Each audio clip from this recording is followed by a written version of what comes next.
With that, we welcome you back as we get set for racing action here today. Welcome to Kart Chasers coverage of the Indy Karting Challenge live from the K1 circuit at Whiteland. And it's time to get set for our first round of heat races here this morning. My name's Taylor Burris.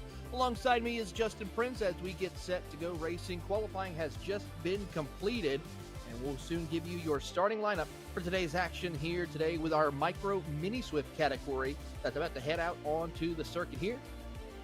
Justin, we saw some great qualifying action this morning with a couple of drivers making their way through, some making improvements as well in their qualifying runs, and hopefully some drivers here looking to add a little bit extra to see if they have what it takes to capture the flag here at the end of the morning session. Yes, absolutely. These drivers are ready to put on a show to see if they're going to be able to perform and be able to showcase that they have the speed in race conditions to then set themselves up for good track position for when we go racing for double the length later on today. So it's going to be critical to do well and make sure you take this seriously. These drivers just about ready to go. It looks like most of the drivers have gotten themselves into the seats here to be able to go rumbling around the racetrack. Absolutely. Let's go ahead, and as soon as they head on onto the track, we will give you your starting lineup for both the Micros and the Mini Swift categories.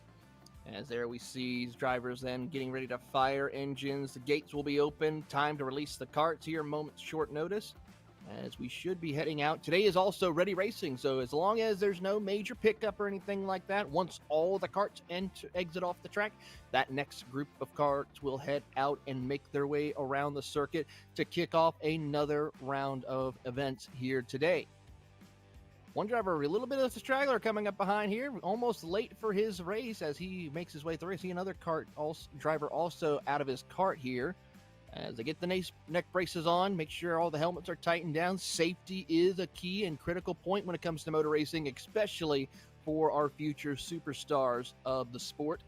As here comes the gates, about to be flown open, and release the carts out onto the circuit. Here's your starting lineup for today's action. On the pole position for your Mini Swift category with a 55.659 is Leah Simonelli, followed by Blake Martinez in second place. Christopher Heinzen is going to be starting P3 with Kaysen Hendrickson, your final Mini Swift driver. On the pole position for your Micro Swift category, it's going to be Grayson Wyatt with a 56.617. He'll be alongside his teammate James Fox in second place. It's going to be Diesel Maxwell and Patrick McNeely on row number 2 for them, and Bo Laser will be in 5th spot in row number 6 as they make their way for one formation lap, and then we'll turn them loose here for today's action at the K1 circuit in Whiteland. Should be an interesting time here today to see how these drivers fare out, especially with the potential of battles and switchback opportunities in some parts of the racetrack. Could be so critical to build up draft and be able to get lined up very quickly if you want to be able to get yourself in position to battle. Looks like these drivers getting ready to go double up in the respective packs here. We're just about set to go racing as the last of the carts now hit the racetrack to join in on the fun here and get ready to fiercely battle around K1 circuit. Absolutely, as that first group of drivers in the Mini Swift category are all lined up, ready to go. Waiting on our Micro drivers to make their way and catch up. They're a little bit further behind. There you see the Mohawk man of Diesel Maxwell trying to see what he can do to pick up a couple of spots. As they come down onto the front straightaway and into the starting tram lines, it's time to get set and go racing here tonight. Onto the front straightaway, into the tram lines. Officials giving them, hey, slow it down. Make sure we have a clean start. Don't want to have to go back around again.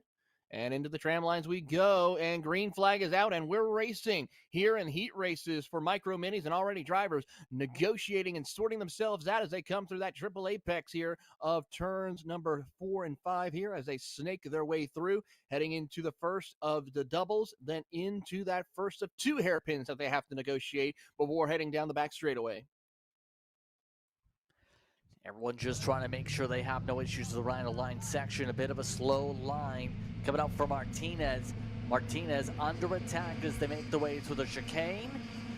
They slip their way now to the bank curve. Top three stay close with the help of Slipstream to try and keep up with Zimonelli off his good launch. There's pressure building for Martinez from behind. Martinez still withstanding all the pressure, withstanding all the charge attempts so far in the fight.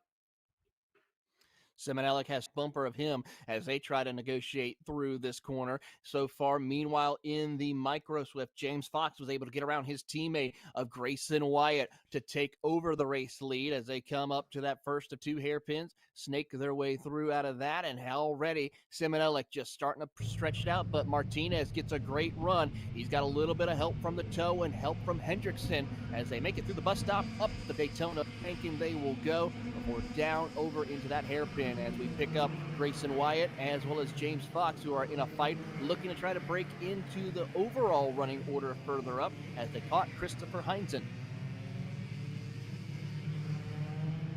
Heinzen did not get the best of starts at all, was about near 2 seconds off the mark to begin things for the race. Gonna have to be things swift for the micros here. Looks like Fox showing the nose will nearly make contact with the squeeze. Able to get on by and now builds a buffer over Grayson Wyatt as a result of that bridge that is being built with the 757 here. So Heinzen having something going on with that Kart right now as they've fallen well behind the rest of the field, and this is now bunching up the rest of the micros a little bit. Certainly is the case here as they now caught up and now cause a little bit of compression for the micros as they try to continue on their way. No pressure right now up at the front of the field with the mini swift category, as now it looks like Wyatt has been having trouble getting stuck behind Heinzen here, which is causing a little bit of a cork in the bottle type situation, because here comes McNeely along with Maxwell as well as they are starting to close in and maybe challenge for second place in class as they come across the front straightaway and head on down. Wyatt's got to find a way to get around Heinzen to move up and try to chase down his top kart teammate of James Fox. Yeah, Fox is looking very quick right now, and the tough thing is Fox is starting to break away by about a tenth or two. On to catch up to Liat Zimonelli. Those two have actually broken away from Blake Martinez. Martinez struggling right now as Kaysen looks over the shoulder, sees what he can do. He's not going to try anything here in the bus stop as they climb the banking here at Daytona, but watch out when they head to this hairpin right here. He's going to look to the inside, sends it in on there, parks it, makes the pass. New race leader Jason Hendrickson in that multicolor number 2 kart makes his way through. And Hendrickson setting purple lap times right now with what's being done on the racetrack, making this kart fly so far. It's one of the drivers that looked very good when it came to sportsman competition previously. When you look at the history, was also extremely fast in the kart cadet chassis. Terms of speed in the past, he's been racing for a few years here at this facility, and now is looking to build up a bigger buffer here for the Franklin, Indiana-based driver. Jason Hendrickson taking home the first win of the season here in the Indy Karting Challenge, looking for his second win of the season right here. As he does so, White is going to be the 2 lap to go signal this time by as they work their way through. He has built a little bit of a gap right now, and I think he has a kart that we're going to be having to keep an eye on, because that mid to end of the race pace is looking phenomenal for the number 2 of Kaysen Hendrickson. 2 laps to go for him, and he continues to set purple lap times, a 54.62. No problem for James Fox. He is currently still has a nice buffer from Grayson Wyatt as he finally gets around Christopher Heinzen right there. Wyatt has a little bit of work to do as he is about 2 seconds behind your race leader of James Fox as he's got some work to do. But meanwhile for Hendrickson, he is starting to pull further and further away from Liat Zimonelli as they head into the bus stop, climbing the banking. That lead has stretched out to over half a second as they come down into the hairpin. Just growing the gap little bit by bit. He is, mind you, a driver that's won multiple track championships when he was in Kid Karts back in 2020. Did so at Newcastle. course, here at this facility, has won Micro Swift championships. It's won Micro Swift championships across the region. Him and Kyler Hendrickson have both been very fast in their respective careers so far with the two youngsters. So for Hendrickson, with the little bit of a slide right there, but it's okay. He has enough room to maintain that gap that he has over Liat Simonelli. And same thing for James Fox.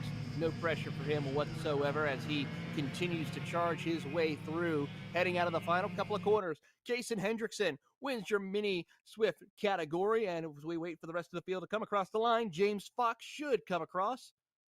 And as he does so, he has a good bit of advantage over his teammate of Grayson Wyatt.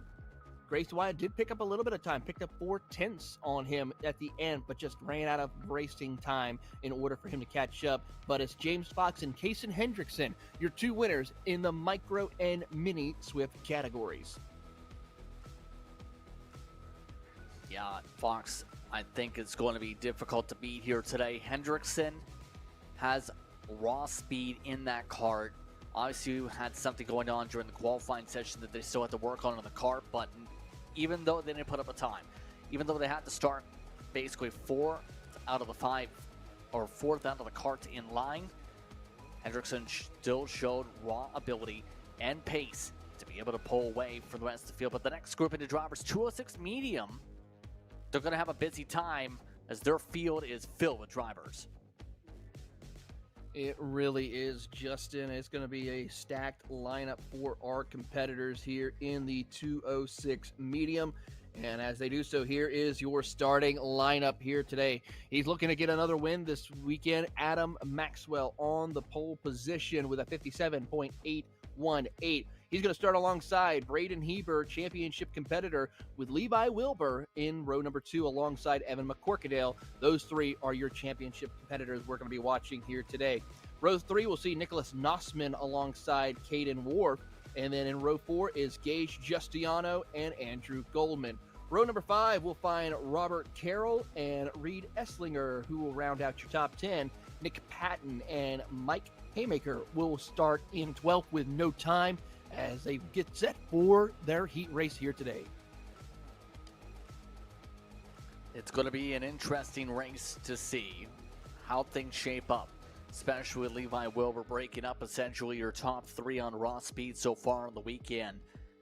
It's going to be an interesting time, though, on how things shape up to battle with that 41 kart up at the very pointy end of the field. I think for Heber, it's about being able to make the pass quickly, to be able to dictate the pace of the rest of the race, control the lead, be able to control things from a defensive standpoint instead of having to be forced to the offensive for the entire time around.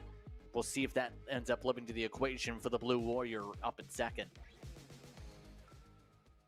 We're going to see how well that AMAX machine will take charge here today as Adam Maxwell will work his way to get set to go racing for our competitors. And there you see Braden Heber, Levi Wilbur, and McCorkadale all getting themselves set as they are looking to try and capitalize on a championship run here today in your 206 medium category. And this is going to be an exciting one to watch. Who will draw and have the chance to strike first amongst your top 3 in the championship? Can Adam Maxwell go back-to-back here today? Because he has the pace. Problem is just can he hold off the hard chargers of Heber, McCorkadale, and Wilbur? They get set to line up double file, and into the tram line they'll go for action here. 5 minutes plus 2 laps. As there's another quick look at your starting grid for today's action. Once again, Maxwell, Heber, Wilbur, McCorkadale, Nossman, Wharf, and company all lined up. 12 karts set to go racing, heading into the tram line. Waiting for the green flag to turn them loose here for 5 minutes plus an additional 2 laps. One driver having a little bit of issues stalling. He finally catches up. Do we get the green flag? Yes, we do. Green is out, and away we go, heading off into the opening lap as they work their way through up to the triple apex corner. So far, so good for Adam Maxwell to take on and hold the race lead It looks like going to be Wilbur who gets around Heber. McCorkadale drops back to P4 as they snake their way through the two hairpins here as they approach the back straightaway. But Maxwell already a couple of kart lengths ahead of Levi Wilbur, Heber, and McCorkadale. Good start up at the front for Maxwell, absolutely, here as they make the way for the bank curve now. Already to the back end, providing pressure though, still is Wilbur, as you mentioned. Just trying to set things up so early here. McCorkadale already starting to fade a touch bit on the short run in the yellow cart. But for the rest of these drivers now, it's going to be the matter of making sure they line up consistently lap after lap with that 41. Wilbur is on the charge, trying to set something up here, but we know Heber does not like to sit still and wait for too long here for the 8 machine.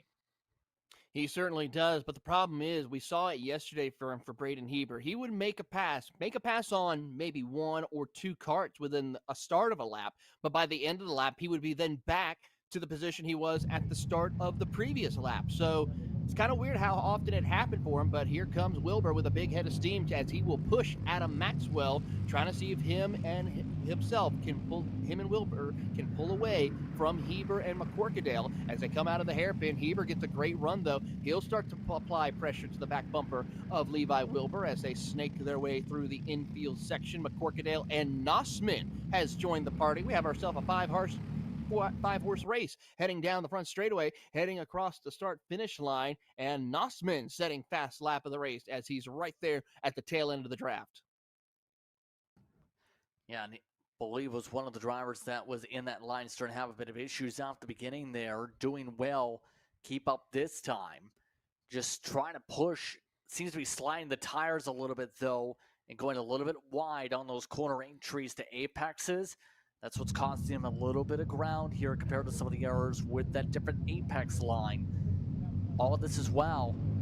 The rest of the drivers are just queuing up behind Maxwell. Nobody able to make a move quite yet. Maxwell starting to feel some footsteps, trying to take an offensive line there just in case there is a dive bomb coming out of the bank curve with the way some of these drivers line up. There's the dive, there's the send. Can Maxwell respond? Nope. He's going to tuck back in line. A little tap on the helmet right there from Levi Wilbur as he wants to try to be the leader. Heber now thinks about trying to set up a pass heading down into the turn, and so far not going to work out for him as he comes out of turn 2. Wilbur trying to cross over here as they come through the triple apex, and as they snake their way down to the bottom here, they'll come through the double, and then the short shoot over towards that first of 2 hairpins that they have to negotiate. Maxwell back up in front as he's going to put the pressure on, and here comes Levi Wilbur down to the bottom of the racetrack as they head towards the bus stop. Both of them not giving an inch as they now climb the banking. First time we've seen someone really run that high line there, as now Wilbur goes on the defensive, shows the nose there as Maxwell puts the pressure on. Heber trying to find an opening as well as they come through the infield section of the course. So far, not going to work out. Heber thinks about it, not going to be able to do so. Wilbur maintains and retakes the race lead here for the time being. Let's see what Maxwell can do in response with a minute plus 2 to go. Will there be a send once again up the inside? This time it is going to be for Heber. Able to slip its way through second as he's now sliding back and forth now, going back and forth with Maxwell. This house Wilbur, one driver with some issues on the other side of the racetrack. So already one driver, one of the AMAX competitors, having to stop their cart at the side of the road. That driver gets all lined up as it looks like Wilbur building a cushion here because of that battle for second. And it's right what you said yesterday. Whenever Heber makes a pass, loses the spot right back. He's done it again with Maxwell. So in the famous words of Bradley Dalton, add another nickel to his collection here. So that makes it a total of about 5 nickels, which is weird because that normally doesn't happen. So we're going to keep an eye on that, and it's starting to happen more often for him as we see Patton is the one who had the issues. A tough break for him as he is going to be out of competition. A couple of other drivers also out. Haymaker and Wharf also out of the action here today. Levi Wilbur still holds on to the race lead as we get 2 laps to go for your race leader here. And as they work their way around through the circuit, heading into the hairpin. So far, Wilbur gonna maintain as Maxwell loses a little bit of time. McCorkadale now gonna show the nose to the inside of Heber. Trying to push the issue still. Will Hebert go for another lunge? That section heading towards the start and finish line has been an area where drivers have been able to make some unexpected lunges to be able to go side by side coming up to the start and finish. Hebert this time doesn't take the lunge, stays in the line, stays working together here in the choo-choo train as they work their way around. Only a couple more times around here. Is Hebert electing to just work with Maxwell and plot and plan? Well, he's got to come up quickly with how the plotting and the planning will come out for him because we are running out of time for him to set the pass up. Coming through here, Wilbur and Maxwell. Now Hebert thinks about trying to make a pass as they come out of that first hairpin. Let's see if he tries something on the back straightaway with a big run of the toe.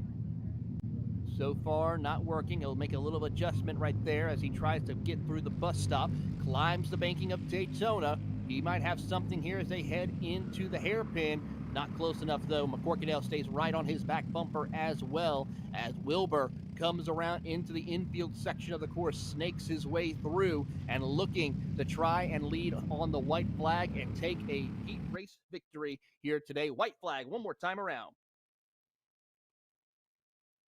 Final opportunity here. Will anybody be able to take a shot at Wilbur to take over the race lead? Maxwell closes up a small bit through the corner. They work their way through the opening chicanes, trying to sort themselves out. Maxwell takes a shower line, takes a dive, inside, now works to outside, tries to cross up, going side by side before the long back straightaway, having a reset. Wilbur under attack as well, as Hebert lines back up single file. Wilbur almost lost that race lead right there and now have to hold on. Hebert nearly lost a position to McCorkadale as well, as now we'll see Wilbur go on the defensive. Down to the bottom of the racetrack, he'll go to throw the block. Here comes Maxwell. Can he try to set it up here on the infield section? He looks on the outside. Here comes McCorkadale with a pass for third as they come out of the final couple of corners. It is going to be Levi Wilbur who will hold off the Maxwell machine as McCorkadale moves up to P3. Hebert and Nossman round out your top five. Not bad at all for Wilbur to be able to hold on and withstand the charge by Maxwell. Maxwell tried it at a spot you normally wouldn't expect here per se, but it ends up working the 506's direction here today. Justiano, Carroll, Goldman, Slinger, along with Maker amongst those in the top 10 to close things out here. 206 senior medium putting on some good battling in this heat. Absolutely. We do have a little bit of cleanup to do. We got to go pick up Nick Patton and Caden Wharf right here. So we'll see how this works out for them. And then we will turn it over to our 206 junior category. And so we'll just stand by here for a few moments and get set while they do a little bit of cleanup out on the track to pick up those two carts. And we'll get set for our 206 juniors.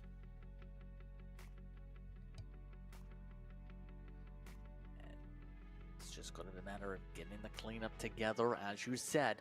But overall, 13 drivers are going to be in the next race, by the way, for these drivers. So it's going to be a close battle, I think, between Laser and Anthony to see will be the precision of Lucian or will be the Thomas of Anthony.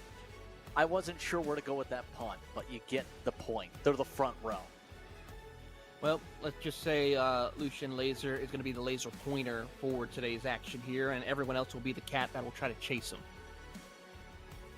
Great point. How about that? Great point.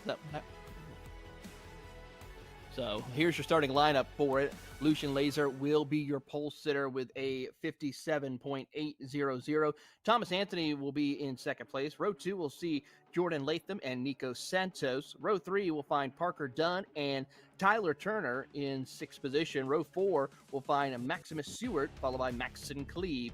Row 5 will see Juwu Sivakumar, followed by Evan Patton to round out your top 10. Nolan Wade and Emmett King in 11th and 12th in row 6, and Gio Nelson rounds out your 13 cart field as Here comes the gates. They're going to fire the engine. Officials and crew members just making sure everyone's looking good, giving a good little pat on the back to say, hey, go out there, go have fun, but go put on a good show for us and a good performance for us so we can come back and make adjustments if need be. And away we go for your 206 juniors as they head out onto the track. Very quick on the cleanup indeed here as these drivers get themselves sorted. It's going to be pretty quick running through for these drivers as they just get the lap or so here just to warm up their tires, get them up to temperature, make sure there's no issues. That's why they slip and slide them around like this. So go back and forth, making sure they have all the heat in the tires. You don't want cold tires where you're going to be massively slow to start things off for a race, to say the very least. Absolutely. Get them warmed up and ready to go. And Laser hits the curb a little bit too hard right there. Hopefully that didn't cause anything to get loose on him or cause any issues.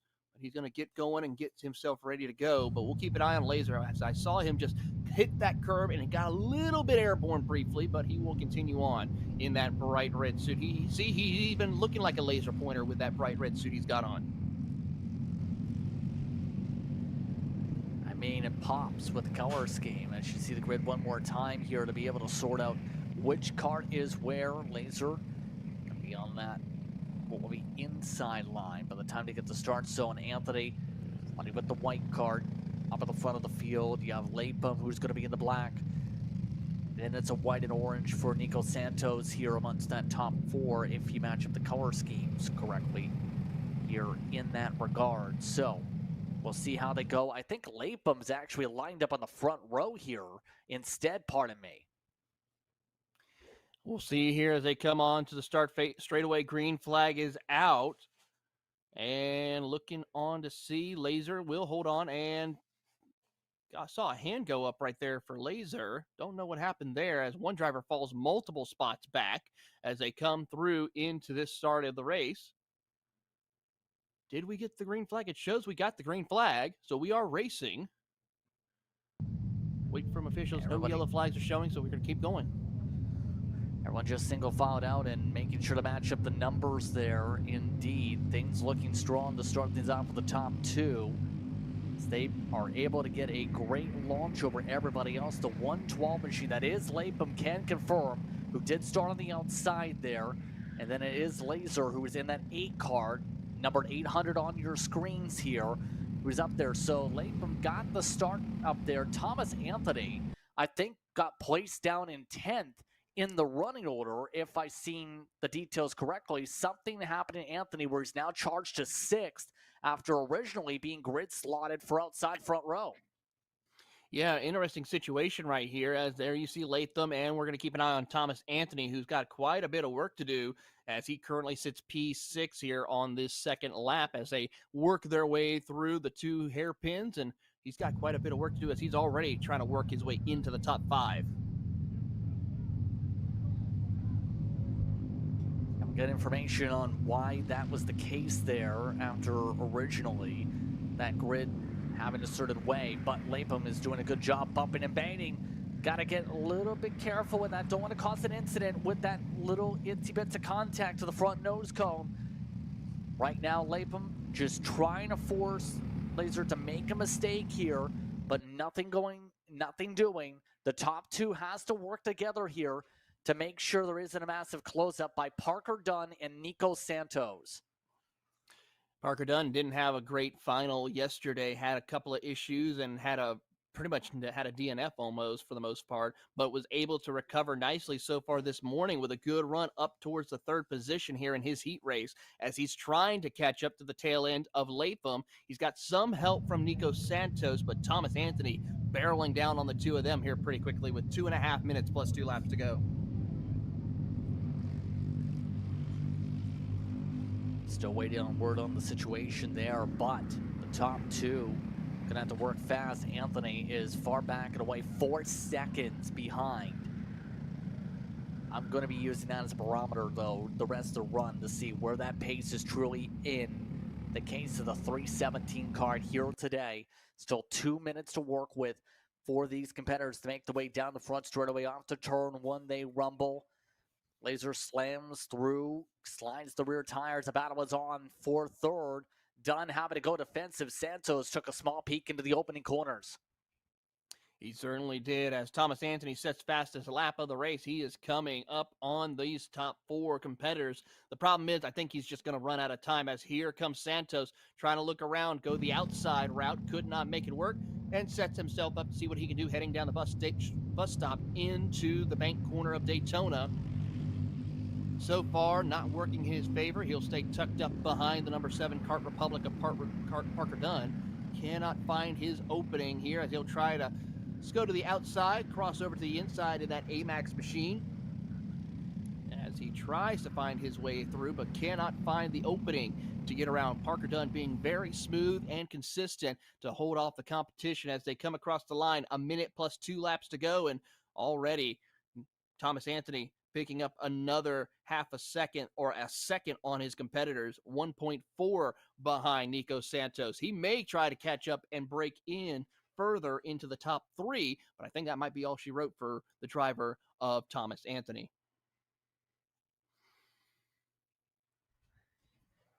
Yeah, right now everyone just lined up astern for the time being to see where they stack up.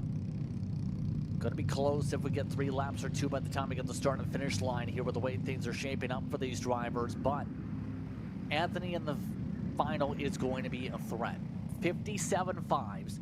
The leaders are running 57 8s and 9s right now. So if that continues, Anthony off the start in the final is going to be right in position to be able to make passes and be able to, in the first 5 minutes, try and go for the race lead here. We do get 3 to go, it looks like here. 8-second difference when it came to the start and finish line that time by. All of this as well, Lapham still has not been able to set up much on the pass attempts yet, has not been able to get close enough to actually make a lunge without it being a dive bomb.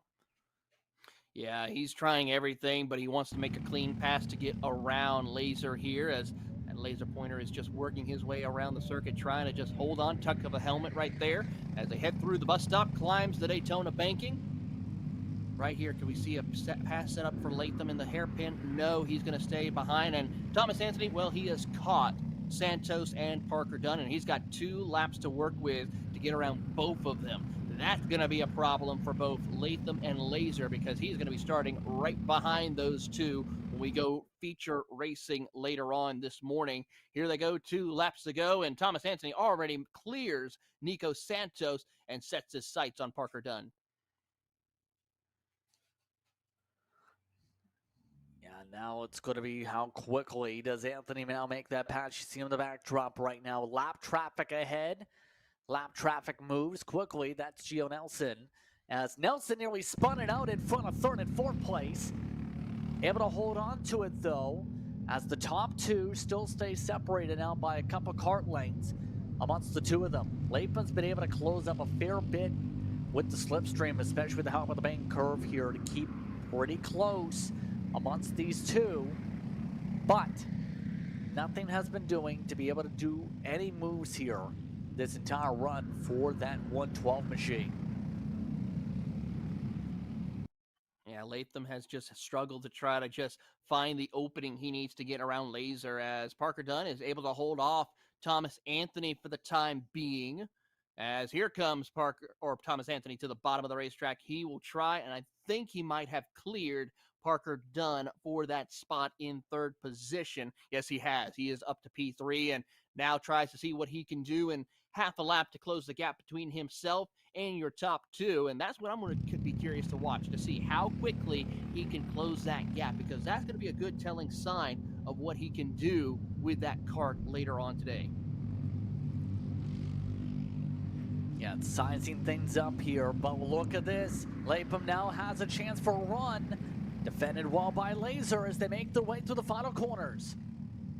Couple of more corners left to go for your race leader, and Lucien Laser is doing everything he can to hold off the hard charge of Latham. Thomas Anthony barreling down on them as they take the checkered flag. And how about this? Thomas Anthony, fastest lap of the race on the final lap, and was within a second. He picked up a 1.5 seconds on your top 2 in that half a lap time.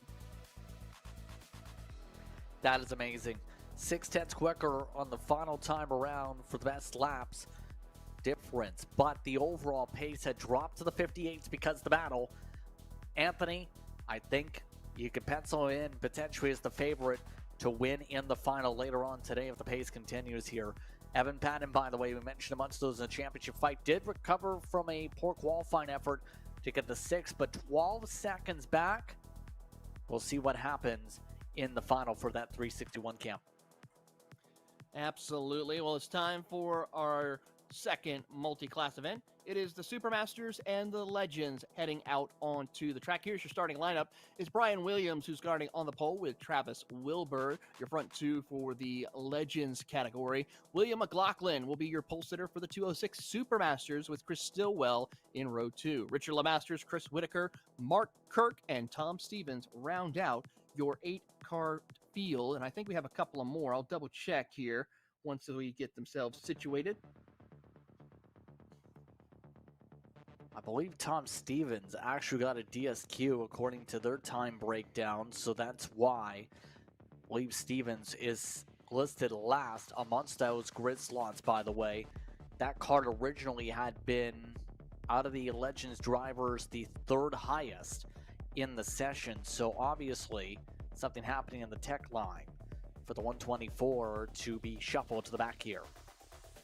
Yeah, tough break right there for Tom Stevens, but we'll see what he can do. Mark Kirk yesterday in the finals had a really good run, and actually opening lap pace for him was pretty strong. McLaughlin still caught up to him and made the pass in the feature race yesterday, but I have to say, if Mark was able to make a little bit of adjustments, I know he's starting not in the best qualifying position for him right now, but I have a feeling if once we get into race pace, he could have a chance to try something and take the fight for a shot of the class win in your 206 Supermasters race.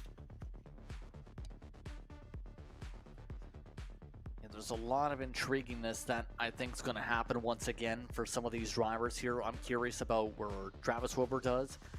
He actually, in the past week, was looking back at some of the different races that popped up, had raced in a Zero event that had actually taken place on the streets of Elkhart when it comes to the state of Indiana here.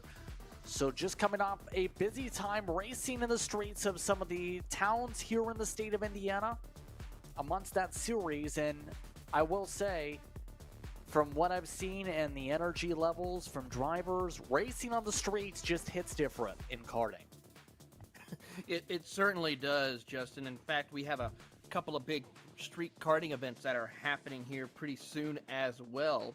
I know we just recently had the Quaker City Grand Prix that happened recently, but I know we have the big show that's going to be happening in a couple of months' time with the Rock Island GP that should be happening here pretty soon as they get set to go racing later on. As a matter of fact, yeah, it's going to be on August the 31st with the downtown racing there, and that's some exciting close-knit racing for the Rock Island GP. That is a race that brings us to the best talent everywhere. There is such a busy karting schedule, but these drivers are ready to get busy on the racetrack. Here they come to the start zone. Into the tram line they will go. Who will come out on top? We're going to find out. Green flag in the air, and we're racing. Wilbur and Williams lead the charge into turn number 1 on the start, and Williams already checking out with a great jump on the field as they head through the triple apex. Clean start as the field goes single file to begin things off in this race. All one driver going defensive as the rest of the field just tries to sort themselves out. So Wilbur and Williams battle things out at the front of the field. See where they shake out here amongst the two of them. Wilbur looking to go on the push. Try and make the charge right now to see can they size up for the race lead here very early. We've seen J. Brian Williams pull away several times this season. We certainly have, and everyone is trying to figure out, is there anything they can do to take the fight to the driver of Brian Williams? Only one other driver has ever beaten Brian J. Williams. That's Tom Harleman, who has competed. He's not here today, but he has been the only driver to beat Brian Williams heads up in competition for us in the 206 Legends category. And as they work their way around the circuit, McLaughlin has moved up to P3, and pretty much those three have checked out on the rest of the competition as they work their way through. Chris Stillwell holds the third spot in class in the 206 Legends. LeMasters, Stevens, and Whitaker, the rest of your competitors in that category as they head on down the back straightaway through the bus stop chicane. 3.5 minutes plus 2 laps to go as they climb the banking here of Daytona before they hit the hairpin. Everyone, big slide right there by Brian Williams, but is able to recover nicely as McLaughlin looking to go and take the fight here to get around for a chance of an overall win in the heat race here as he tries to find his way around Travis Wilbur. Needs to close out 5 kart lanes to be able to get there, though, and that's easier said than done as J. Brian Williams puts on the rocket boosters and flies off to the moon. Still, though, the rest of the drivers settling on down the Supermasters. McLaughlin looking great for that class advantage right now over the rest of the field by 2 seconds was the lap difference last time by. So McLaughlin, well, it doesn't matter for the overall point structure. It's about pride, right? It's like one of those races where you have the micros and the minis, and you have a little micro that drives its way up to the class lead. Drivers like to see that because it shows the talent of the driver, even with the weight difference in the class difference amongst the difference in the age. It's kind of the same thing in this type of a class where you're still wanting to get a great overall finish on the racetrack and showcase this kart is able to do X on the circuit. Absolutely, especially when you have a team like the Top Kart who are based here, one of the teams that are based in this area at Whiteland. So they really want to make sure they put on a good performance. It's always a matter of who's the dominant team here, the Top Karts or MPG with their Kart Republic group as they get set here, as they're both based here in Whiteland as they head through the circuit. But William McLaughlin is not the only winner this season. Danny Cutshaw has picked up a couple of victories in the Supermasters, and Chris Whitaker also collected a victory. Whitaker, though, struggling for pace here today as he sits P7 for the moment. McLaughlin, though, looking to showcase the speed and the talent that he has in that top kart as he tries to close into the back bumper of Travis Williams as they head out of the banking into the hairpin. Currently, both of them running almost identical lap times last time by, but still nowhere near the pace that we see from Brian Williams, who's run 7/10 faster than your top second and third place drivers as they come across the line with 1 minute plus 2 to go. And Brian Williams sets fastest lap again with a 57.684 through the field. McLaughlin and Travis Wilbur now will do battle for second overall.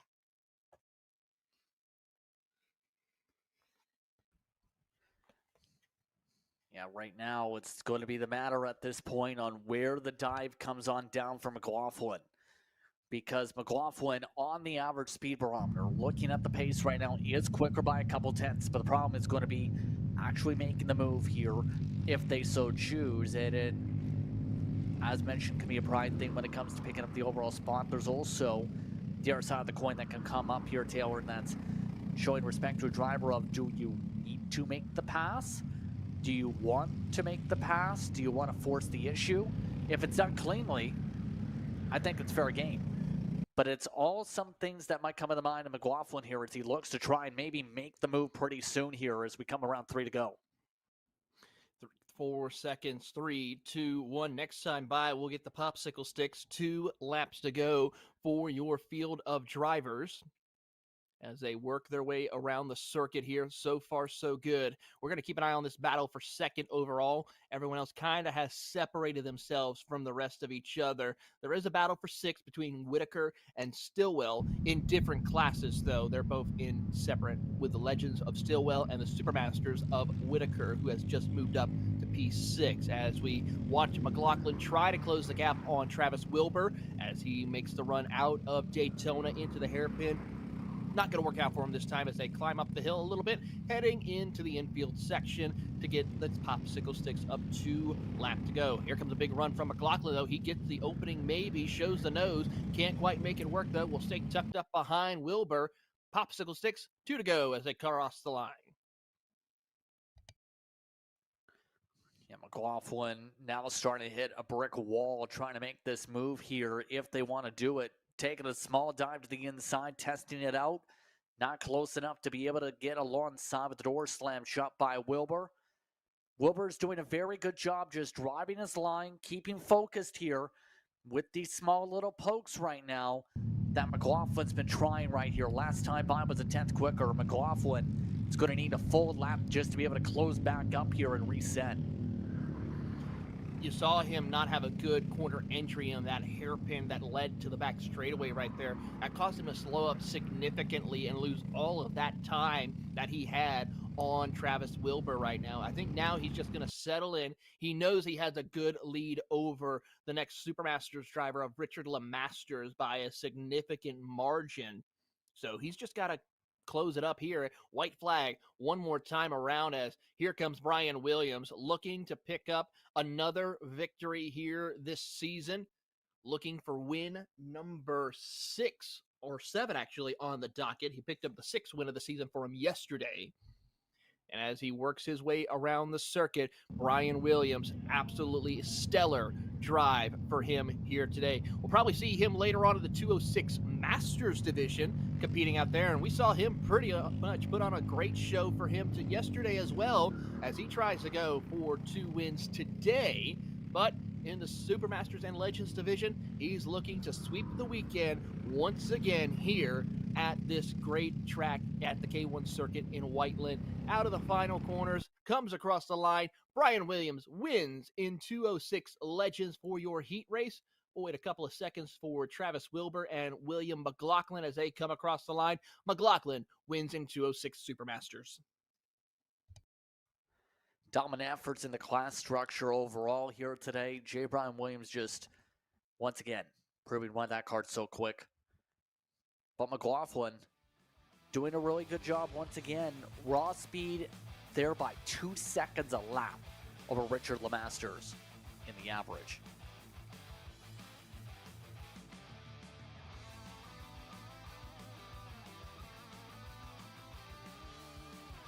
Absolutely, Justin. And with that, we're down to our final heat race of the morning session. KA Masters and KA Seniors are about to head their way out onto the track, and you see a couple of more of the top karts there, along with the Tony Kart. As we get set for racing action here today, we'll give you your starting lineup for the KA Seniors and Masters division.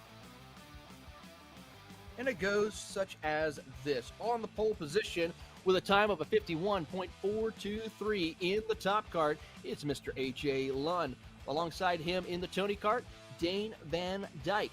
Row 2 will see Raider Santos and Macy Galen right there in 4th. Row 3, Abram Dean and Kevin Simonelik.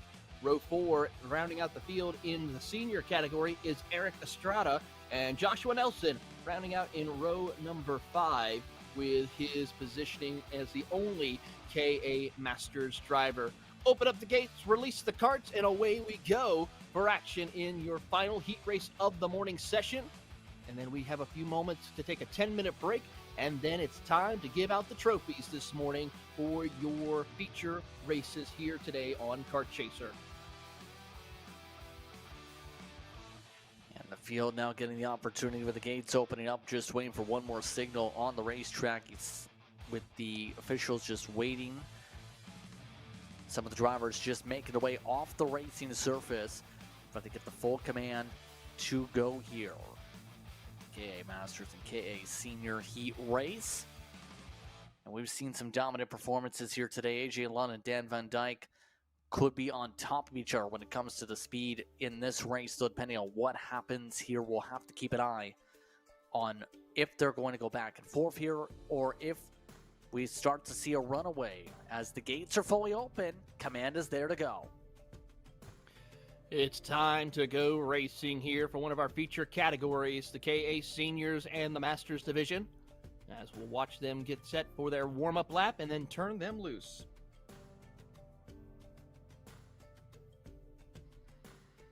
And right now, we've seen today, it's been living up to the expectation of it could be difficult to make some moves here, because a lot of these drivers have been having to remain patient and be able to set something up. We've seen some side-by-side opportunities build up late here, Taylor, in some of the races where there's a choo-choo train effect that's built up. But in the case of here where we've seen one of the races earlier, it's so difficult to actually complete the pass right now. We'll see if we get some battling here in this one.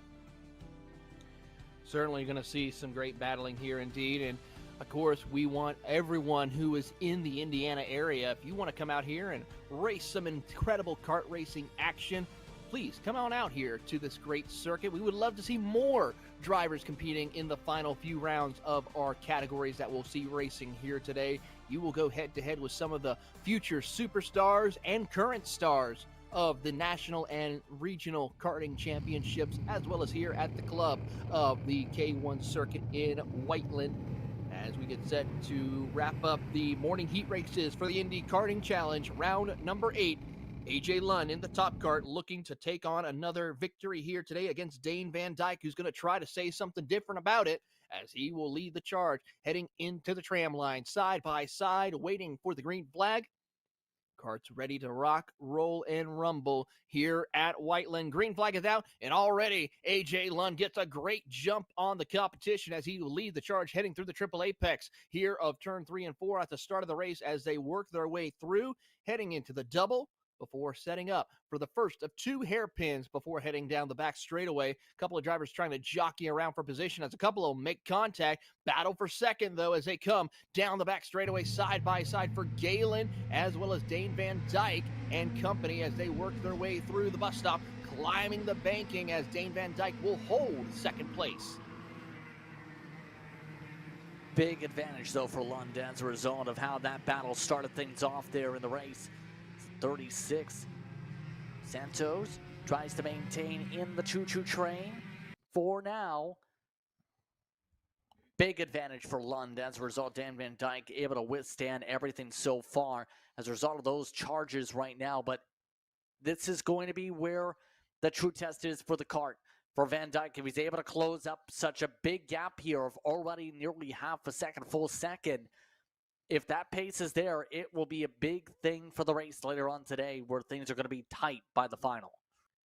I'm going to say 1.2 seconds actually right there for us, Justin, because last time, the first opening lap, a 49.2 for AJ Lund, a 54 for the driver of Dane Van Dyke as he has to deal with Raider Santos as they come out of the hairpin heading into the infield section of the circuit. Santos doing everything he can to try to keep up with the Tony kart of Dane Van Dyke as they snake their way through onto the front straightaway. 3.5 minutes to go, and already AJ Lund just dropping the major times. They are able to pick it up as well and keep pace, but the problem is they are still quite a ways back from your race leader as they work their way through. Mason Galen leads that second group with Abram Dean and Kevin Simonelik. Nelson also in the hunt as well, wants to move up the running order overall as he is just trying to log some laps and put on a good show and show that he can go toe-to-toe with some of the future stars. We have trouble right there at the second hairpin as they come on the back straightaway. Want to see who those two drivers were, and hopefully they're able to get going as they get themselves going. No issues at the front of the field as everyone's separated by a couple of kart lengths from each other as they head through the infield section. Yeah, the front runners staying very stable. The back of the field, not so much here because you have drivers like Simonelik back there. You also have Nelson that's just having fun out here. Still yellow flags waving in that part of the racetrack. So going to have to be careful here in this section. Yellow flags up in the air for some of the race marshals now pull back as they make their way through Sector 1. That's Macy Galen and Abram Dean who had the issues here. There you see one of the karts parked in the infield right there. Tough break for them both as they are looking to be Abram Dean out of the race. Galen still going to compete for the time being, but still unfortunate for a starting position, running up inside the top 5 before the contact between them and Abram Dean. So we'll keep an eye and see how it works out. And as they do so, here comes the AMAX machine of Raider Santos as he tries to close up on the Tony kart of Dane Van Dyke. Yeah, Right now, Lund just purely dominating this speed right now on the racetrack. Last time by was a 10th quicker than everybody else on the circuit. So the speed is rapid when it comes to that machine right now. It's just going to be, can you make an adjustment to be able to respond back to it later on in the final? Absolutely. We'll keep an eye on this as here is Dane Van Dyke in the Tony Kart. Running some decent laps. He is starting to make pace and keep up with the run that we're seeing from AJ Lund. But the problem is he lost so much on that opening lap. And with 40 seconds left to go plus 2 laps, it's going to be 2 to go next time by. And Lund just drops another fast time. But Dane Van Dyke picks up the pace a little bit right there. He runs about a 10th quicker than AJ Lund, but that's not enough. He's got to do more than that, and he is running out of time as they come through the double, heading up to that first of 2 hairpins as they work their way through. And so far, AJ Lund doing what he needs to do, maintaining the gap in that top cart. Yeah, very consistent when it comes to AJ Lund's marks once again here today, and so far, consistency has been key if you want to perform here in these karts and want to perform well around this racetrack. Lund amongst those that has had experience here when it comes to style racing, has worked with Top Kart USA for races. It's looked very stable and very stellar here today, and just pulling off and away seems to be the mindset from here on forward. Seems to be the case indeed, as he is able to pick up another 10th back up on Dane Van Dyke as they snake their way through into the first of 2 hairpins before they approach the back straightaway, hits his marks, and as we see also Raider Santos right there behind, comfortably in third. No pressure from Simonelli or Nelson as those two will work their way around the circuit as they'll try to battle it out for the 4th and 5th position. But up to the top of the hill, they will go towards the infield section. AJ Lund holding strong in the Top Kart USA machine number 43. Look how smooth his hands are as he just knows he hits his marks. White flag one more time around for him. Dane Van Dyke trying to keep pace with a quick tick faster, but still not gaining any time on your race leader with half a lap to go. Yeah, Lund's just outright dominated this race. The speed's back there for Van Dyke. He's now back in the band. I think the long run speed might be there for the 79. The thing is, the short run and fire off was just so much more rapid when it came to Lund that they've been able to just control things all throughout this race. By the way, Nelson is the best time by far in the race for the class for 1 month this season, 53.6. It's also looked solid in their start. Absolutely, but for AJ Lund, he's going to continue on as he looks to try to sweep the weekend as well. Wins here at this event in your KA Senior Master Heat Race. And with Dane Van Dyke finishing P2, Raider Santos P3, Simonelli, Nelson, Estrada, Mason Galen, and Abram Dean will wrap up your field of drivers. Have a little bit of cleanup to do, and we're going to take about a 10-minute break before we get set to go racing for the finals for your Micro and Mini Swift. 10 minutes plus 2 laps, and you'll catch it all here live on Kart Chasers coverage of the Indy Karting Challenge from the K1 circuit in Whiteland. We'll be right back.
Come on, man.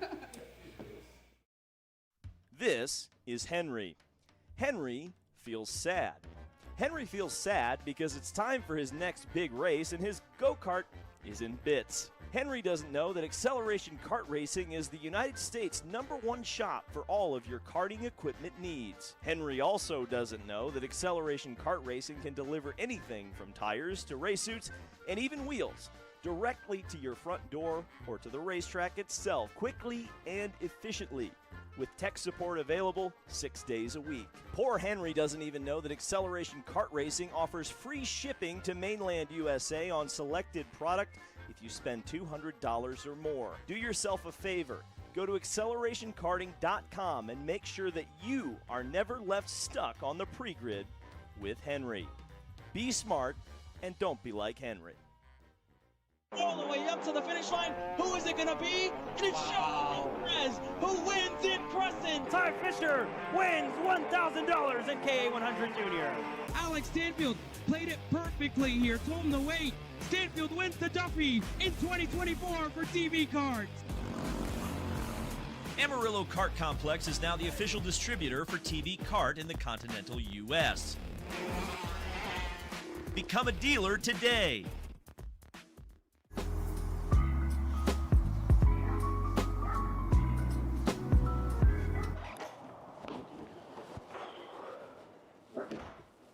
Hey, what's up, Caleb? What's up, Brandon? You sound defeated. A long day at the office? Yeah, got stuck at a cat food marketing meeting for like 3 hours. I don't know a thing about cat food, and I don't even work in marketing. And then I got sent on a coffee run like I was some sort of intern. Then at the end of the day, when I want to go get gas, I just realized everything is so darn expensive nowadays, man. Yeah, you got that right. Like, do you have any idea how much we're spending on Netflix? That's like $20 a month. Do you know how much we're spending on cable? That's like $50 a month.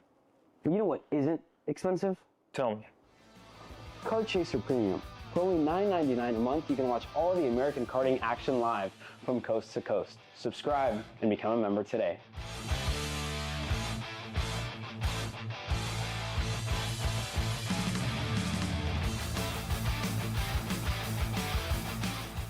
Paulie Massimino wins in KA. Paulie Massimino is a winner in OKN Stars. Take your driving to the next level with one-on-one coaching from 2024 OKN Stars champion Paulie Massimino. Kart rental options are available if you'd like to keep yours at home, and drivers in all classes are welcome, from Briggs 206 to Mini to KA100 and X30. With in-depth data analysis, onboard video footage review, and lead follow on-track sessions, each private coaching session will see you end as a more complete driver than when you started. Book your coaching session now. The K1 Circuit Semi-Pro League. This is a competitive race series with 2 classes. Junior Series for those who are under the age of 18, and the Senior Series for those who are 18 or older. If you think you have what it takes, come out and prove your skills on League Night. Both schedules are live on the K1 Circuit website. Your Kart Chaser live feed will resume shortly.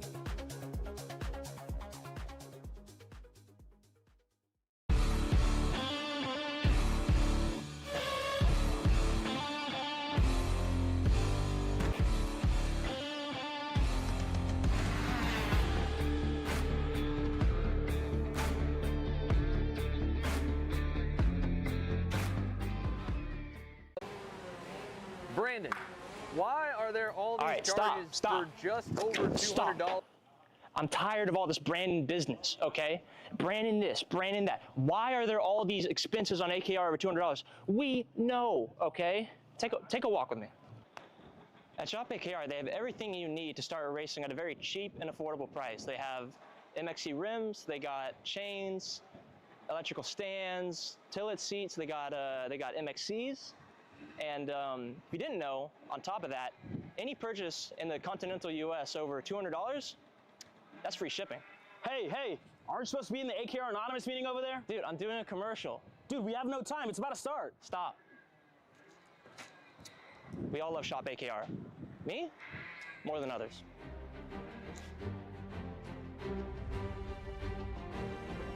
What do I get at Shop AKR? MXC rims.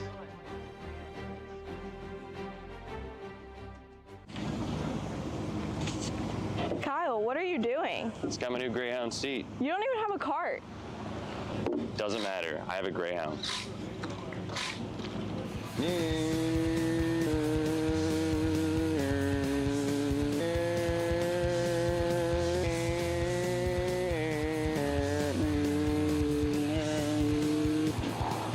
the is Kyle Cuthbertson? Doesn't even have a go-kart. Doesn't matter.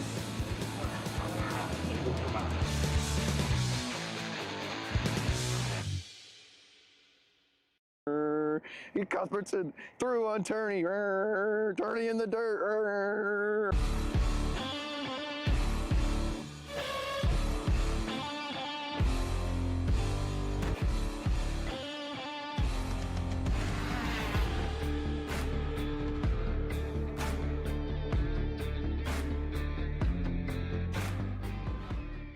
K1 Circuit, the world's greatest outdoor karting facility, is now open. Open karting and rental session schedules are available online.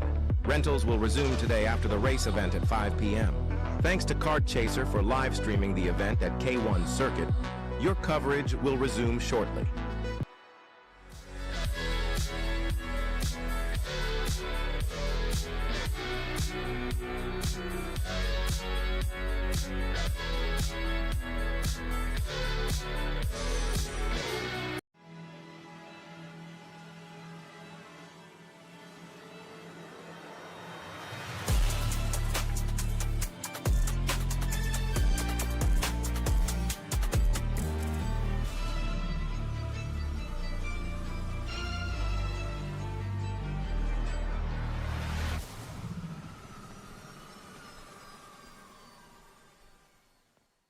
DPK Americas is bridging the gap between the U.S. and the two-time world champion DPK Alonso Kart factory team in Europe.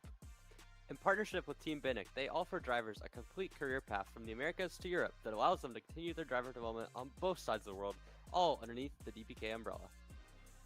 For more information, contact DPK Americas at max@drivensm.com to take the next step in your driver development journey today.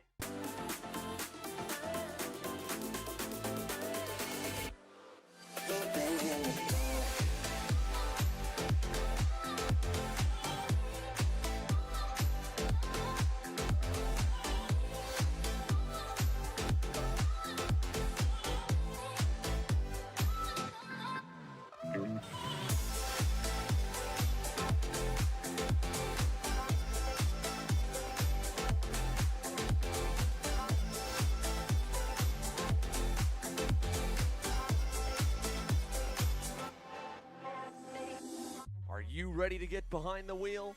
From Formula One to NASCAR and IndyCar, all the pros start here.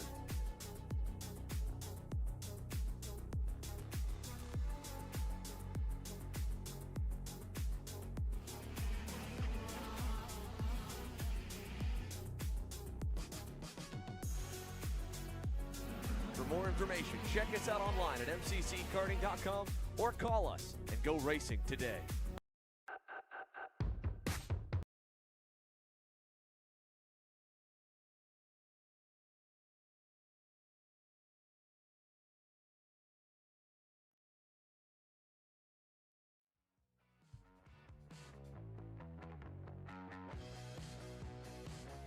Welcome back here to coverage of the Indy Karting Challenge live on Kart Chaser from the K1 Circuit in Whiteland. And it's time to give out some trophies here, Justin, as we get set to go racing for your micro and mini Swift finals. We're going to double everything up, 10 minutes plus 2 laps for our competitors, and then see who comes out on top. But we're going to see some great racing action if there was anything like we saw yesterday with the micro and mini Swift drivers. And I gotta say, James Fox, keep an eye on him. He could try to go challenge for the overall win if he gets the opportunity, but he's got to deal with some hard competitors, such as we see here on our starting lineup.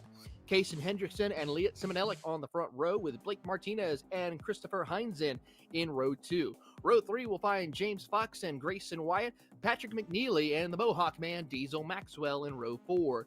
Bo Laser will be in 9th position. We've seen how well Hendrickson was able to charge through to get to the front of the field in the respective class earlier on today. after not being able to put up a qualifying time. So we'll see where things stack up for long run pace for that 2 kart. So I'm going to keep things interesting, I think, for that. James Fox, though, going to be hard to beat with what's been showcased so far here today for that 12 kart in terms of overall speed and pace. Grayson White's going to have a huge challenge ahead to be able to keep up with the 12.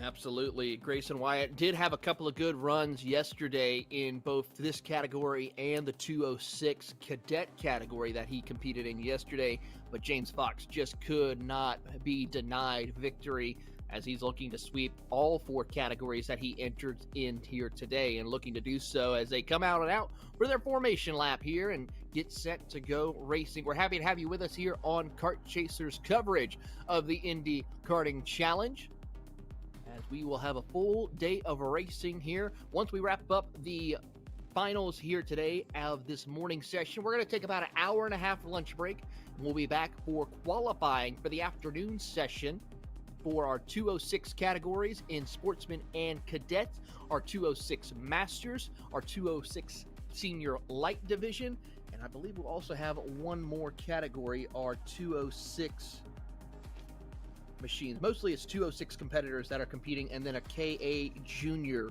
race that we'll have later on this afternoon. So keep an eye on the action throughout the day today. You can catch it all on Kart Chaser as we get set to go racing here in a short moment as they make their way out onto the circuit and see who comes out on top. And already a bit of bumping already as they try and get lined up. Blake Martinez with a bit of contact to Hendrickson. As the rest of the field gets in their respective classes. Almost like that helmet when it comes to 78 kart. But the rest of the field is ready to go. Let's go to the tram lines.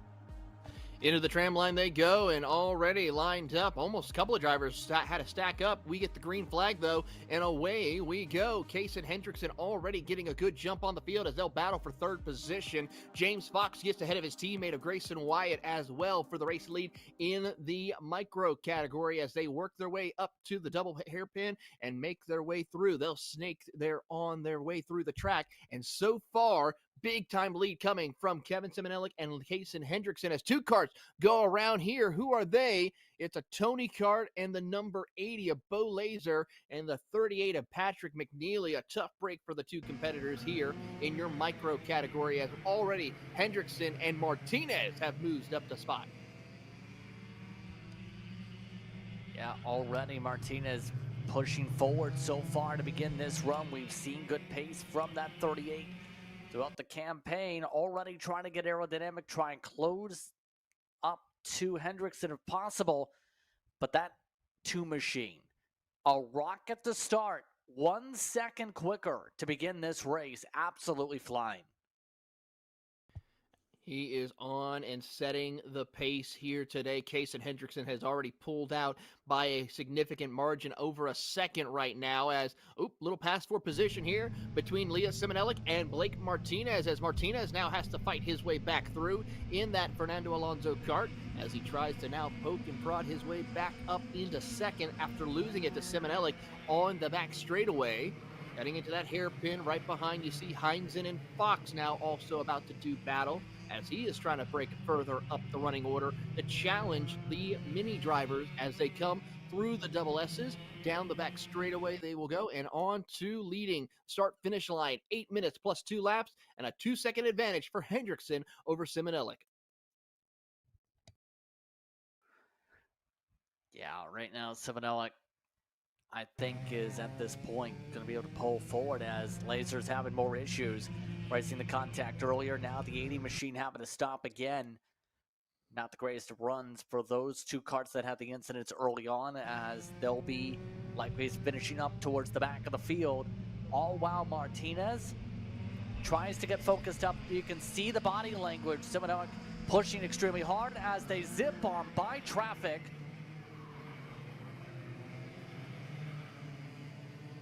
I was getting around Bo Laser right there as he is able to hold his position and let the leaders pass. He's got a couple of more cars. And, oh, contact! Up and over goes as we have a big pileup here on the front stretch here, as we will possibly have to go red flag for this. Multiple karts involved. I think everyone but Grayson Wyatt got through.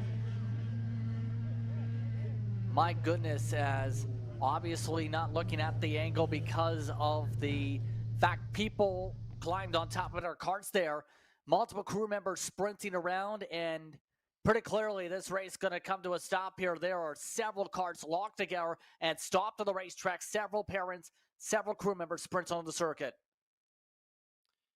Every single kart except Hendrickson and Wyatt involved in this incident here. Session is red flag. We'll wait from officials to hear what has happened. Hopefully everyone is okay, as we saw a high-flying accident for the driver of Blake Martinez and a major pileup for several drivers, including Maxwell, who get over one of the other karts. So we'll go quiet till we get official word on the situation at hand.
Nice. Come on, man. This is Henry. Henry feels sad. Henry feels sad because it's time for his next big race and his go-kart is in bits. Henry doesn't know that Acceleration Kart Racing is the United States' #1 shop for all of your karting equipment needs. Henry also doesn't know that Acceleration Kart Racing can deliver anything from tires to race suits and even wheels directly to your front door or to the racetrack itself quickly and efficiently, with tech support available 6 days a week. Poor Henry doesn't even know that Acceleration Kart Racing offers free shipping to mainland USA on selected product if you spend $200 or more. Do yourself a favor. Go to accelerationkarting.com and make sure that you are never left stuck on the pre-grid with Henry. Be smart and don't be like Henry. All the way up to the finish line. Who is it going to be? And it's Charles Perez who wins in Crescent. Ty Fisher wins $1,000 in KA100 Junior. Alex Stanfield played it perfectly here. Told him to wait. Stanfield wins the Duffy in 2024 for TV Kart. Amarillo Kart Complex is now the official distributor for TV Kart in the continental U.S. Become a dealer today.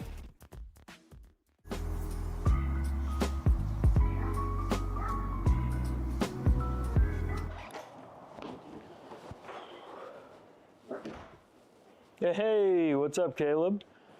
What's up, Brandon? You sound defeated. A long day at the office?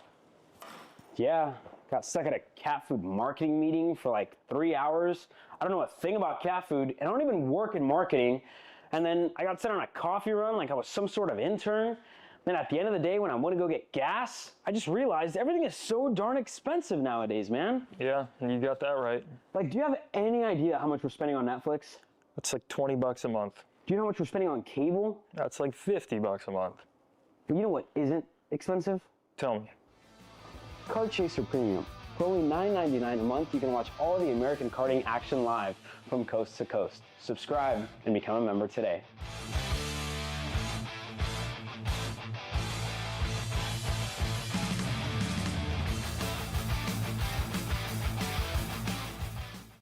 Massimino wins in KA. Paulie Massimino is a winner in OKN Stars.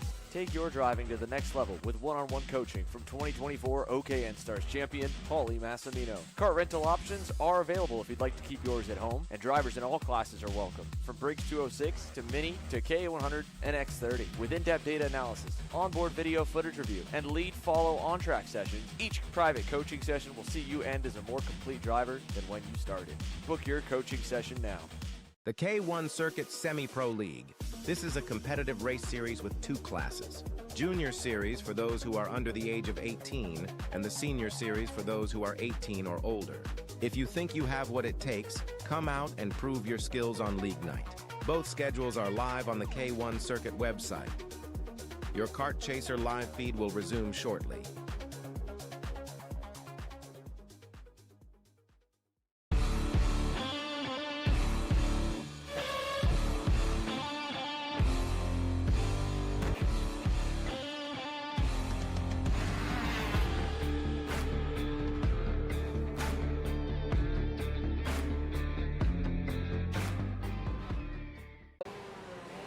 Brandon, why are there all these charges for just over $200? I'm tired of all this branding business, okay? Branding this, branding that. Why are there all these expenses on AKR over $200? We know, okay? Take a walk with me. At Shop AKR, they have everything you need to start racing at a very cheap and affordable price. They have MXC rims, they got chains, electrical stands, tilt seats, they got MXCs. And if you didn't know, on top of that, any purchase in the continental US over $200, that's free shipping. Hey, aren't you supposed to be in the AKR Anonymous meeting over there? Dude, I'm doing a commercial. Dude, we have no time. It's about to start. Stop. We all love Shop AKR. Me? More than others.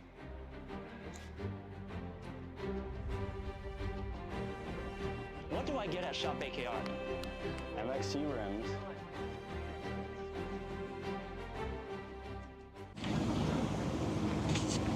Kyle, Whoa, what are you doing? It's got my new Greyhound seat. You don't even have a cart. Doesn't matter. I have a Greyhound.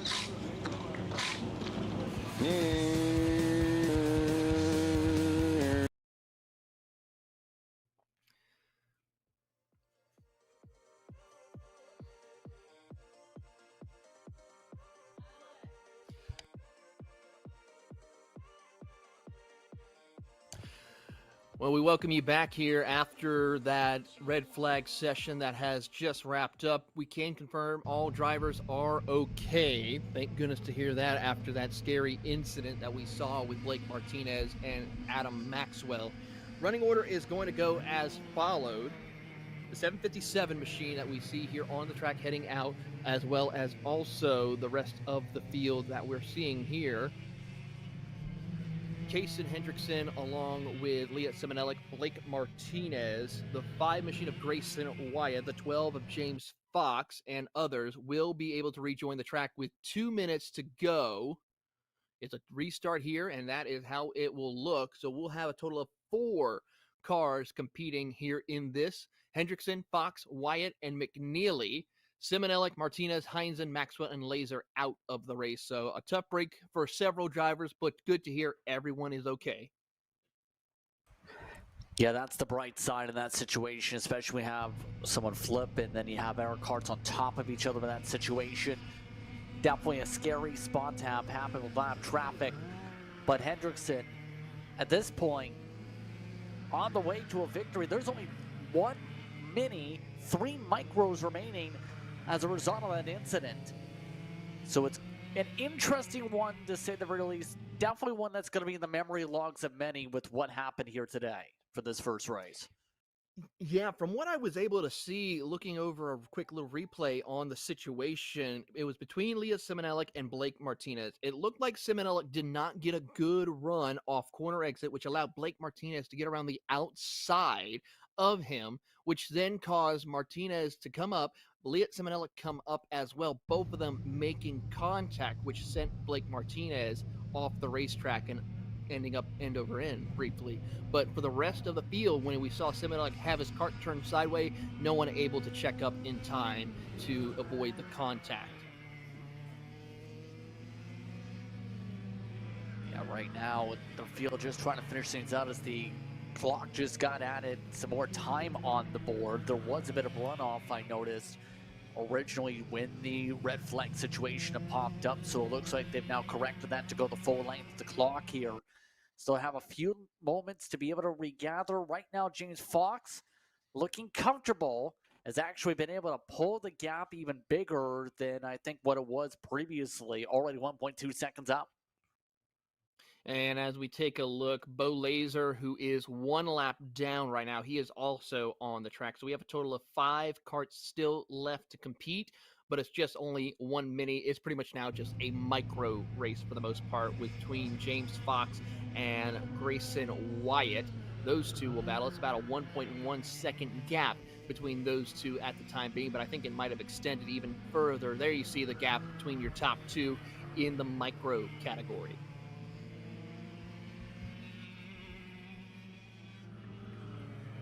Yeah, now it's going to be where do these drivers stack up by the end of this one, and at this point, Fox just driving his own race, being able to keep clean, keep himself going on the circuit here. How things are shaping up now. Fox, we've seen him race at Daytona, for example, in the past, has also made various other appearances across the region. Looking very comfortable to be able to close things out amongst these drivers right now on the facility's ground. 7 seconds Hendrickson's pulled compared to the air classes right now so far, by the way. So Hendrickson, at this point, just needs to finish the laps to make sure they get the checker flag and doesn't lose the race, because here's the thing. Bo Laser might be able to overtake them in the overall. Hendrickson, I think, can still get the class win regardless, since he's the only one running. I have to correct myself in the thought process.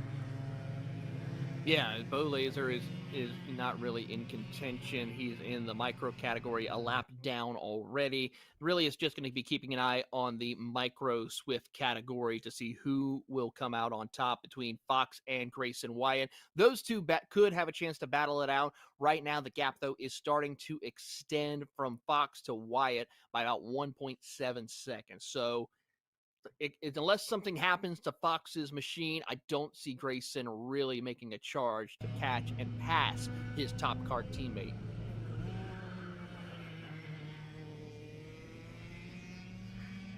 Yep, at this point, it's all about the fun to just drive around and make sure you get good complete laps. Seat time is seat time, as the saying goes. Even with it being a final, seat time is going to be very valuable. And being able to step on the podium, very valuable. Grayson Wyatt at this point just going to have to hope that there's some bad luck to Fox to be able to close up. But obviously, you don't want to see your competitor be bit by the bad luck bug in this type of a race. Just want to see if you're going to be able to catch up on raw speed in general. Absolutely, and right now that's not the case here. He loses another about half a second on his race leader of James Fox. It's now 2.1 seconds separating the two, as with 2 minutes plus 2 laps to go left on the clock, probably looking at 4 more laps to go left in the race.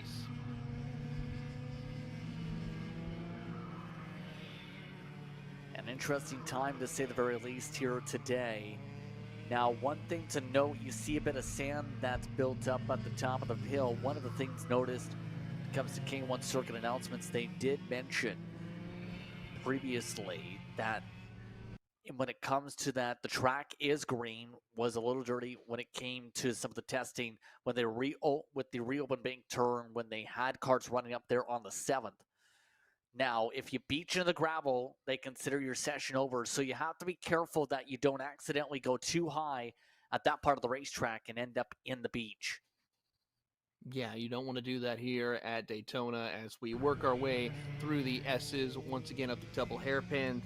There you see Fox pretty much just out for a Sunday drive now. I was surprised that he was able to continue after him getting caught in the middle of that major pileup there.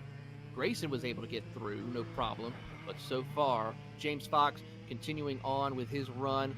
And as he hits his marks here, will continue to be smooth and consistent with 43 seconds left to go on the clock. 3 laps to go for your competitors as they head down towards the turn 1 section.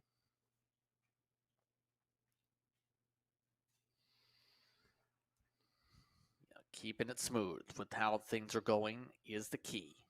And the thing about these types of karts, too, for these youngsters is have a lot of potential of grip roll in some of these sections here in the rhino liner areas. These drivers have been able to make sure to make the kart stick without over gripping and getting three-wheeling with the traction with some of the elevation change here today. Hendrickson coming up to 2 laps to go this time, just by a second or so, is that mark for the 2 to go. 2 laps to go for your race leader of Kaysen Hendrickson. He has been able to set some fast times here. A 53.9 is the fastest lap that he has done on lap number 8. So just 2 laps ago, he was able to make that work for him and will continue to just make a smooth and consistent run, makes no mistakes, and he will come home with the overall win as he leads the charge down the back straightaway here into the bus stop before climbing the banking at Daytona. As he works his way up through the banking, down into the hairpin he will go. In that brightly green machine, he looks to be smooth and consistent to pick up his 2nd win of the season here in your Mini Swift category. That would help him significantly make a run in the championship. White flag one more time around for Kaysen Hendrickson. Absolute dominating run for Hendrickson even before the red flag situation. Just rapid. Once that kart was put on the racetrack, that 2 machine has been flying here today to be able to score top points in this category. A dominant run today for Hendrickson in a time where Hendrickson had missed several rounds this season. Still has a chance maybe to leapfrog to 3rd with a run like this today. Certainly looks to be the case for him as he heads down into the hairpin for the final time. A little bit of a slide of the tires, but no harm, no foul. He is just out there putting on a dominant effort as he heads through the infield section for the final time. Out of turn number corner, fist bump in the air. He is your winner here in the Mini Swift category. Checkered flag is out. And here comes James Fox to come around to take home the checkered flag in your Micro Swift category. Your top two winners running 1-2 in today's action. Grayson Wyatt will come home P2, followed by Patrick McNeely in fourth. Bo Laser rounds out your top 5 finishers, 1 lap down.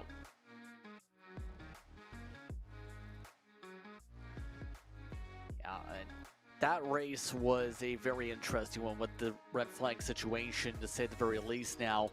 But now it's going to be a matter of moving forward, seeing where the racing goes from here. If things stay clean the rest of the afternoon and the rest of the morning is the better way to put it. We'll have to keep an eye on how the racing fares out, as so far it's been a wild one. It certainly has been an interesting way to kick off the morning feature races here today, and it's now time for the 206 mediums. Hopefully we can have a little bit of a cleaner race, exciting race, but a little bit cleaner. And here's your starting lineup. It's Levi Wilbur on the pole position with Adam Maxwell looking to go back-to-back here today in your senior medium category. Evan McCorkadale and Braden Heber in row 2 with Nicholas Nossman and Gage Justiano in row 3. Robert Carroll and Andrew Goldman will be in row 4 with Reed Esslinger and Mike Hammaker rounding out your 10-kart field as they work their way out onto the circuit here momentarily to kick off the action. And remember, that front of the field put on some fantastic racing earlier in 206 senior medium.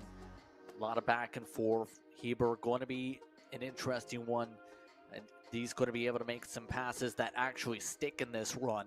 And better yet, if Maxwell is able to take the top step of the podium here to be able to sweep the weekend in that category, at least in victories. So there's a lot of potential storylines to think about when it comes to this category.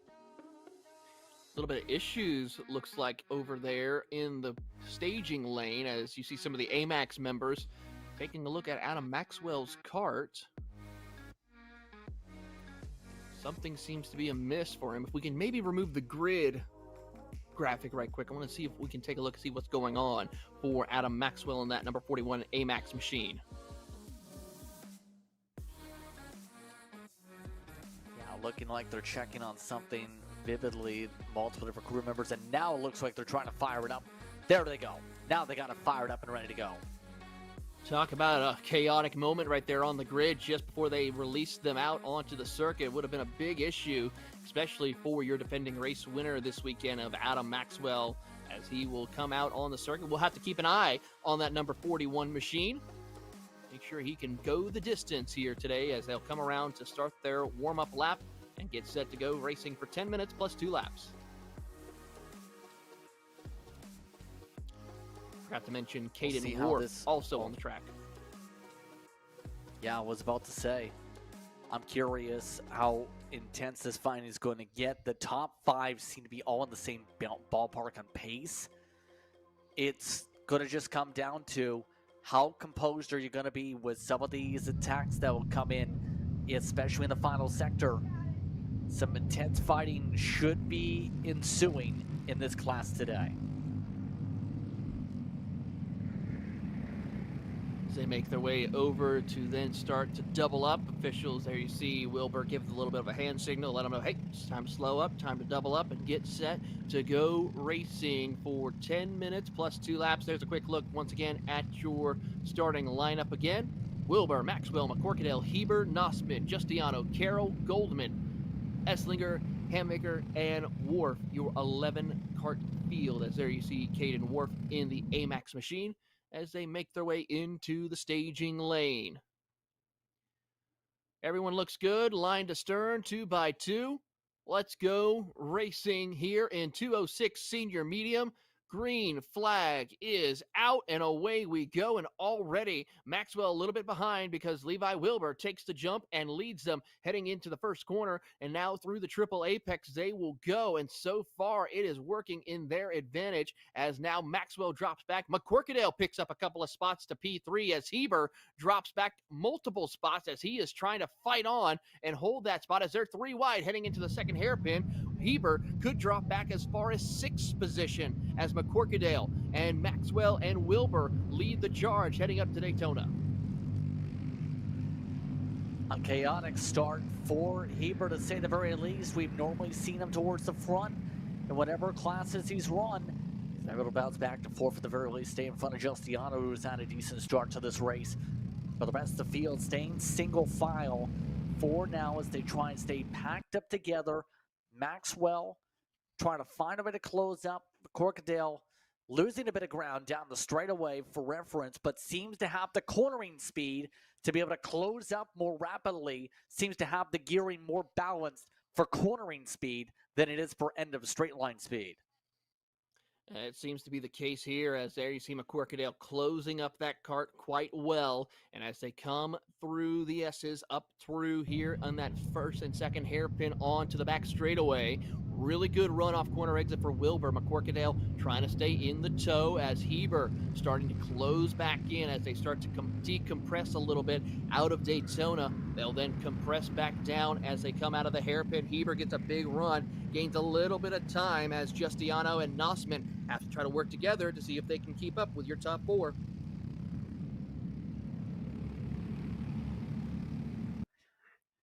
Yeah, Heber doing a good job to be able to recover from getting bogged down on the start, looking to make the move inside, showing the nose, not able to get it lined up alongside the numbers fully though.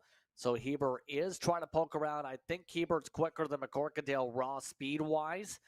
The problem's going to be making the move quickly and cleanly. That's been a trouble spot for Heber here today.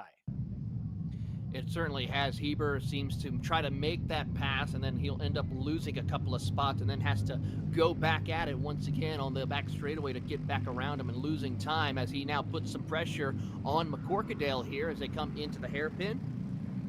And makes a good run. He's going to stay tucked up behind, seeing if he can help push McCorkadale to the back bumper of Maxwell and Wilbur as they try to make ground. They have already checked out. Meanwhile, Nossman and Justiano will try to close in as well. Goldman and Wharf battle for 7th. Good run for Wharf, who's picked up a couple of spots.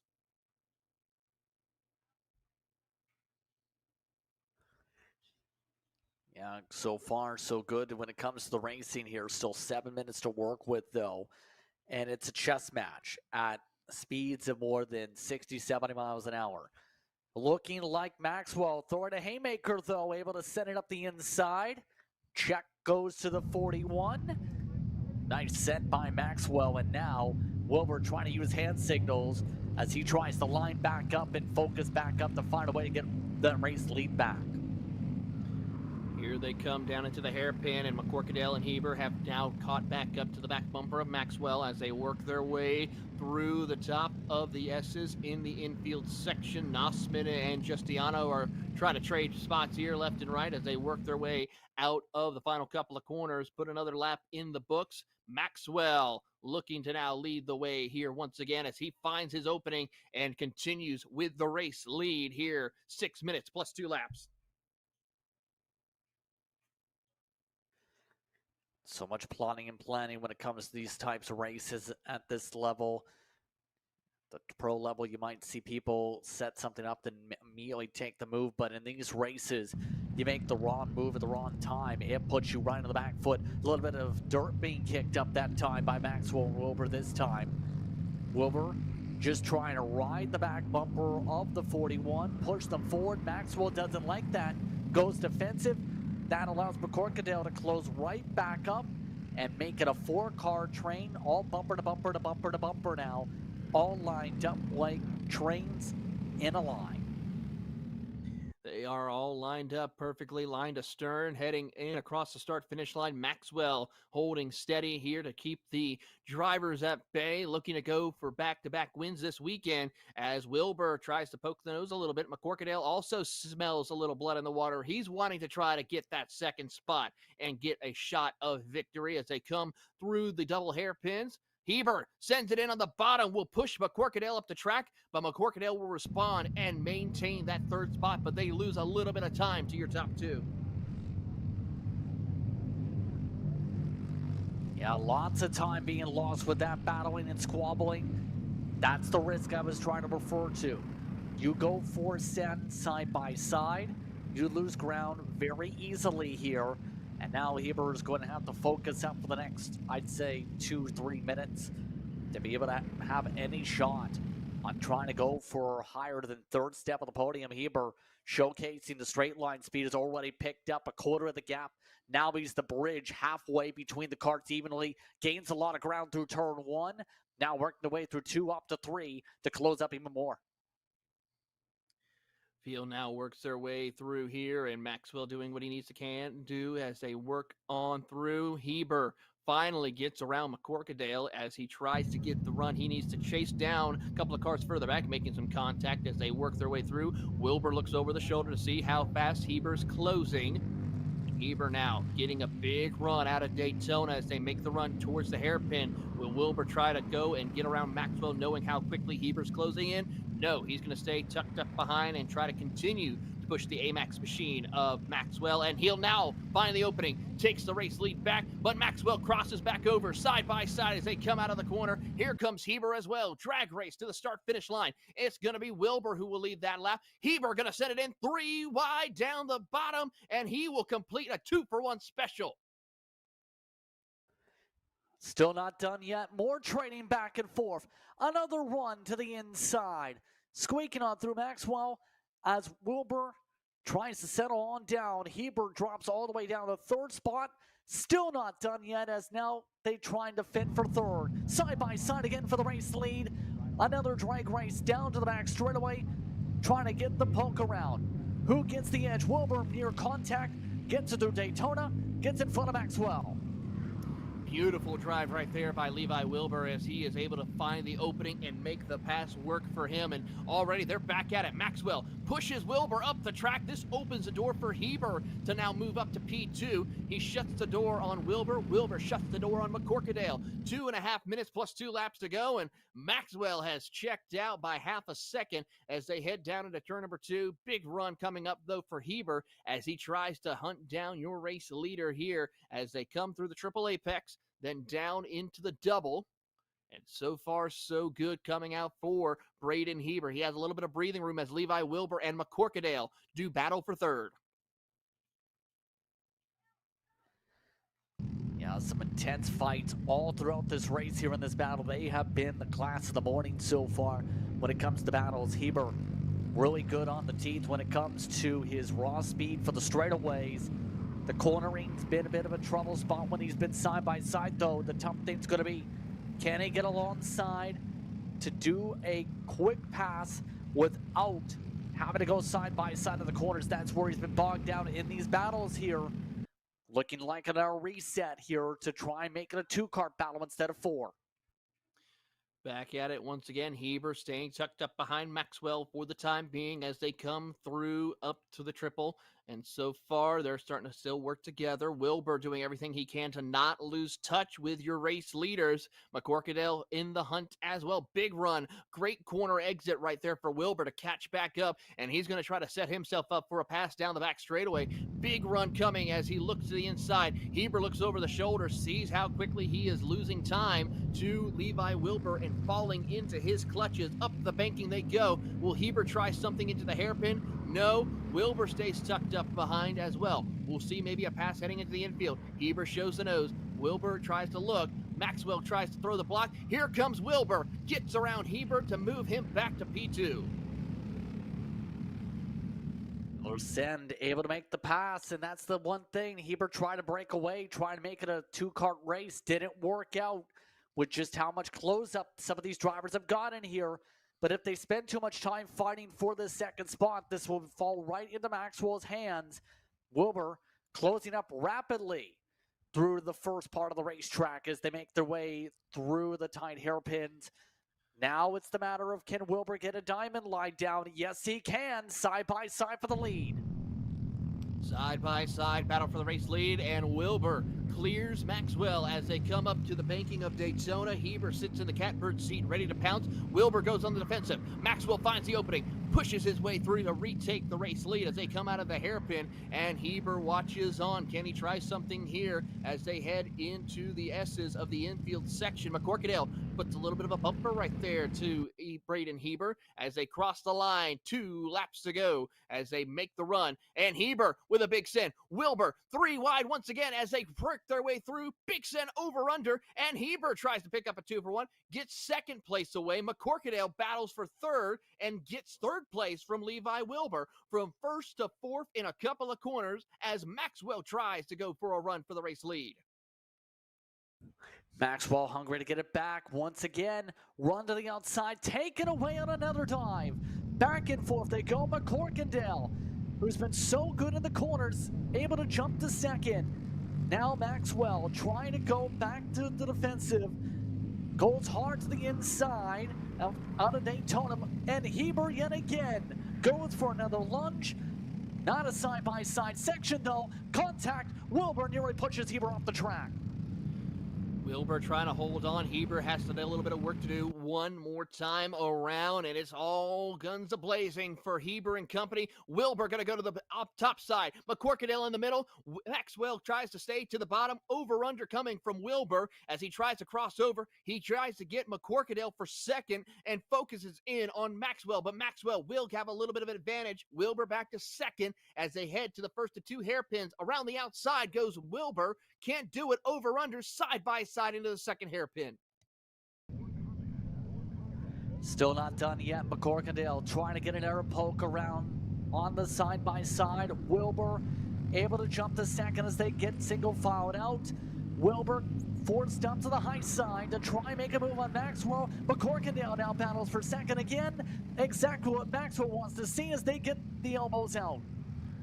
Elbows out indeed. Maxwell makes his way through the infield section for the final time. Can Wilbur try something? McCorkadale shows the nose, but as they drag race to the start-finish line side by side, it will be back-to-back for Adam Maxwell. Wilbur, McCorkadale, and Heber. Giustiano gets your top 5 finishers here. An astounding race here once again, and I gotta say, if Adam Maxwell could have been here for the other races this season, he would be an astounding driver to battle it out for the championship. But Adam Maxwell picks up a double-header win this weekend, winning yesterday and today. What a race once again, and it lives up to the expectation in the billing once again. Maxwell getting a sweep on the weekend, though. A stellar weekend for the 41. Absolutely a stellar drive indeed for Adam Maxwell. Congratulations. But now it's time for the next class. The 206 juniors are heading out, and all the drivers are going to be looking at the laser pointer himself, Lucian Laser, who will lead us to the green flag here once again. Yeah, these juniors ready to roll once again. We've seen some intense battling a bit once the top 2 in terms of the chess match. We'll see how things play out between Laser and Anthony. Anthony, a rocket ship in the last race. Yes, indeed. He's going to have to now worry about Parker Dunn and Nico Santos in row 2. Jordan Lathan had not a great run. He'll be in row 3 with Evan Patton. Maximus Stewart will be in row 4 with Tyler Turner. And Juju Sivakumar with Maxon Klebe rounding out your top 10. An intense race going to be in the line to see how Anthony plays things out. Jordan Latham going to be an interesting one in terms of where they stack up at the end. I'm still curious on where Evan Patton goes by the end, because they are amongst the drivers that did so well at the start of the season and now facing the challenges here today.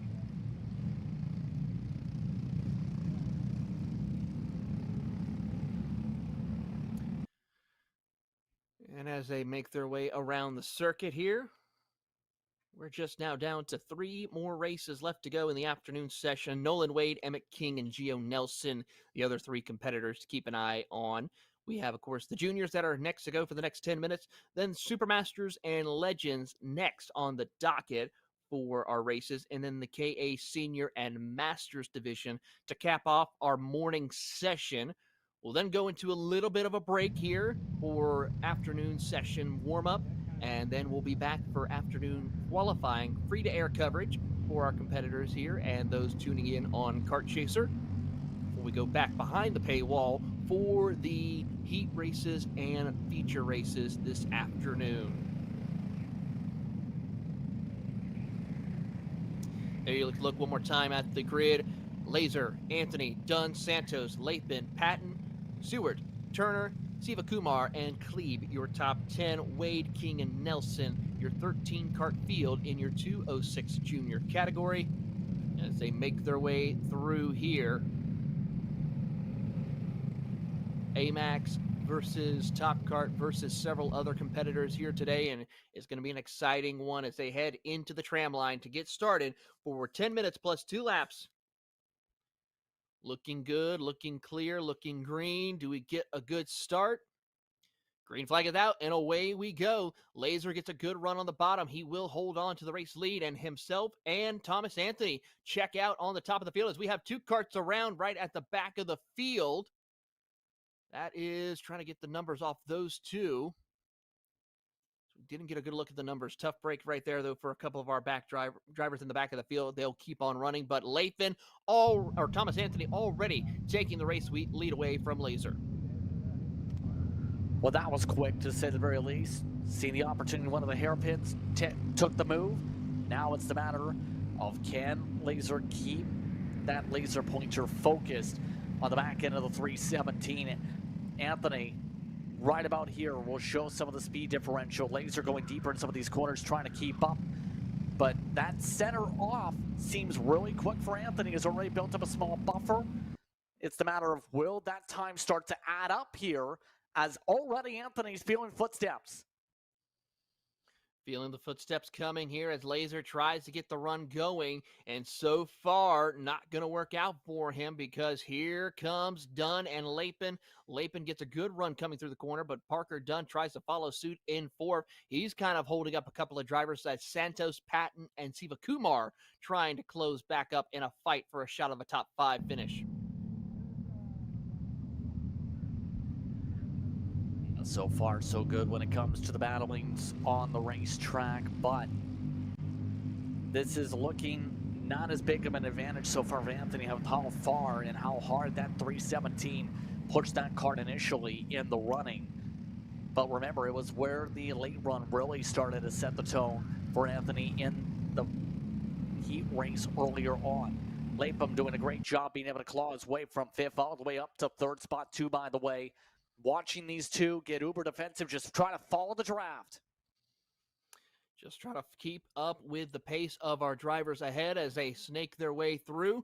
And Thomas Anthony doing what he needs to do to hold on to this positioning. But Lucian Laser holding strong. Lathan gets a good run as well. They're going to follow suit, try to go around the outside, cross over, under, around the outside for Laser, but he will lose a spot as he drops back to P3. Lathan moving up to P2, but he's going to get a big push coming from Laser as they head through the bus stop up onto the banking of Daytona, but unfortunately nowhere to go. As Anthony goes on the defensive, Laser looks to the inside of Lathan. Not going to work. Parker Dunn also showing we got ourselves a race here as we have 7 karts battling for the race lead. Yeah, still not done. Lapham able to slip his way on through. Anthony gets drop kicked all the way down to 4th spot. A horrific swing for Anthony, as now he'll have to reset and regroup all over again. Another send by Laser. Back and forth we go for the race lead. Here they come through, and already Laser leading the charge once again. Great pass for him to get back up in front. He's got something for these drivers here today as Thomas Anthony and company. Here comes the over-under once again. Lapin takes over the race lead as they go 3 wide, a little further back. 4 drivers almost making contact, and that will allow what looks like to be Thomas Anthony to get back in the 3rd position. And here comes Laser to the inside. Once again, back up front as here comes Thomas Anthony. Looks to the inside once again. He will now move up. Lapen also having some issues as he will move a couple of positions as he drops back, but Thomas Anthony back up into second and ready to pounce as these drivers still battle on. Laser hoping this will help him to pull away from the rest of the field. I don't think that's easier said than done right now with the way things are going, though. That's the thing with how they're starting to scrap out here. Anthony having to go right back to square one yet again with how this race has gone. Now it's the matter of how quickly is he able to make the move through some of these hairpins. Already looking to the inside, slips his way on by. Laser only can make contact, not able to get the crossover. Field now works their way over towards the bus stop here. Laser holding strong as he drops back to second. Anthony back up front. We do have some lap traffic coming up ahead of your race leaders. Hopefully we are able to make it through there. No issues whatsoever, as the top three have pulled away from Patton and company. Through the infield section, they'll go out onto the front straightaway as Thomas Anthony continues on. Trouble for a couple of karts, though, further back with 5 minutes to go. Curious to see who they were as lap traffic gives way to your top three. Lap traffic plays a bit of a factor for third spot a little bit, as the 34 Santos, who looked so promising earlier on in the day in the heat, is off the racetrack, now getting assisted off the AMAX driver with some problems there. Tough break for Nico Santos. Was running up in the top 7 for at one point, now has fallen out of competition here today as now they work their way up through Daytona. Laser staying tucked up behind. They have pulled away from Jordan Lapen and Evan Patton as yellow flag is out to signal about the situation here. Be careful where they go around. They're clear to go back racing, and through the infield section onto the front straightaway they will go. And it's going to be a fight for the finish here, as with 4 minutes plus 2 laps, Laser and Anthony are the ones who are the stars of the field, and a little bit of debris right there as they come into that corner. Yeah, not playing a factor for the battle, though, at least. Laser has definitely found the speed, though, to be able to keep up earlier in the day. There wasn't as much urgency just to be able to push, and now the carrot is on the stick. Laser last time by set the fastest lap of the race as one kart gets back going. That's Gio Nelson having some issues. Gio Nelson, unfortunately, going another lap down here as he will try to hold on. And as we watch on the battle for the race lead, Lapen is still quite farther away now, 1.9 seconds behind your top two. He has no help really to help him close the gap up onto your top two. But Laser now starting to fall off the pace. He's fallen about 2 kart lengths behind Thomas Anthony for the race lead. Let's see if he can close that gap back up here as they work their way through the middle of the S's and coming on to the triple apex here.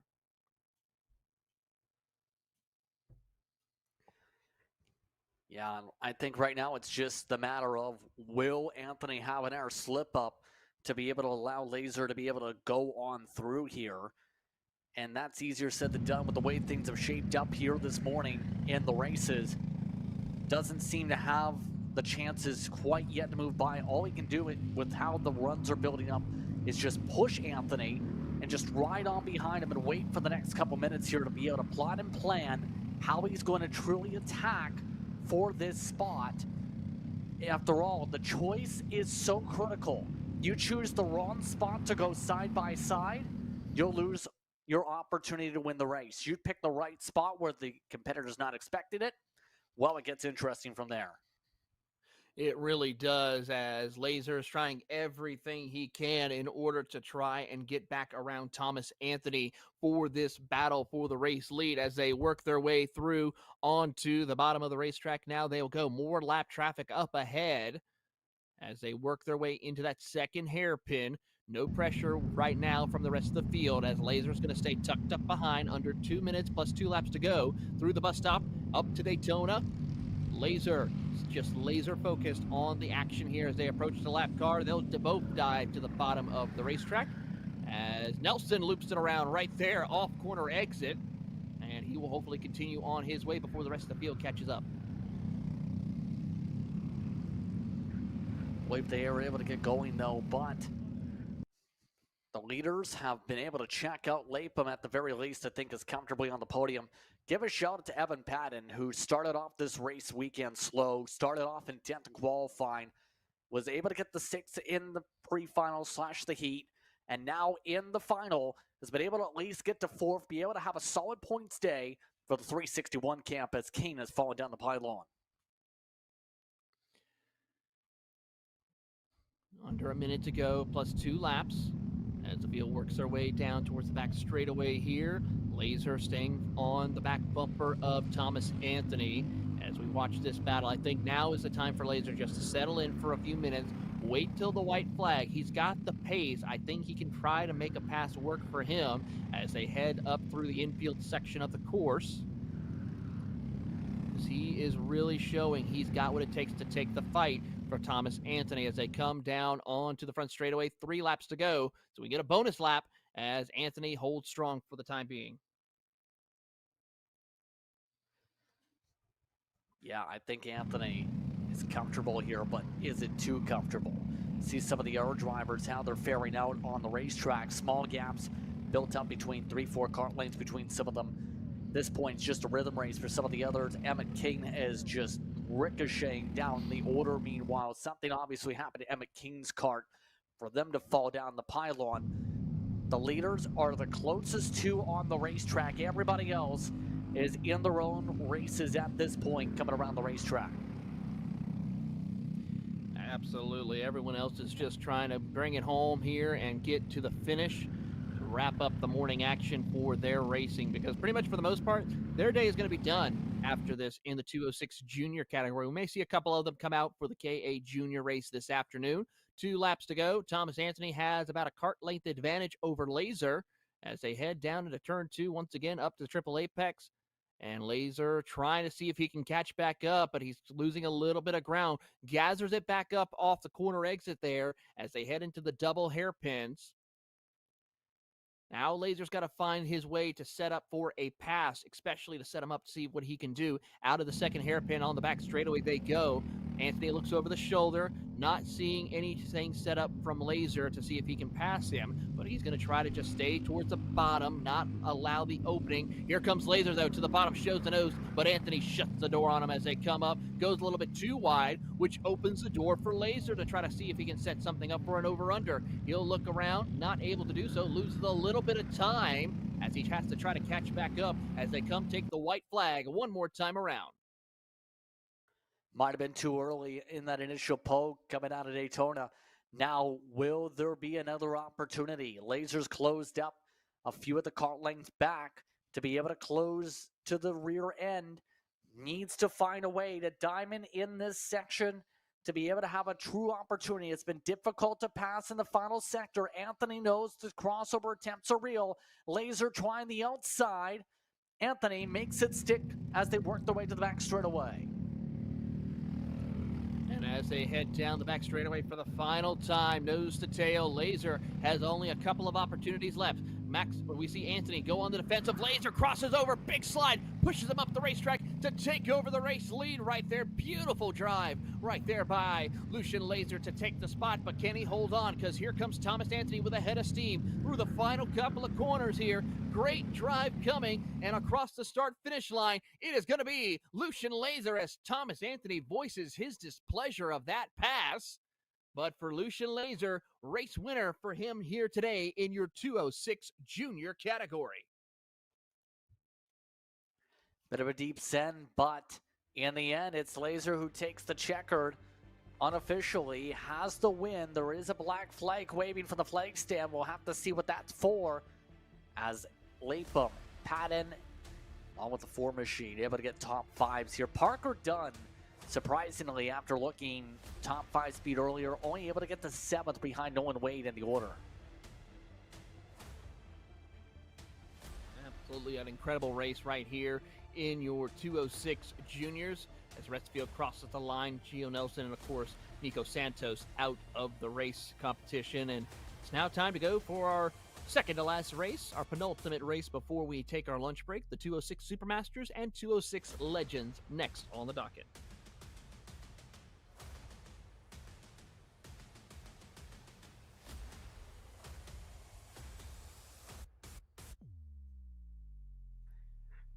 This field, remember, had seen some big advantages in its running order earlier on today. J. Brian Williams has a rocket ship. Will the rocket find its way to Mars instead of just the moon this time out is the question.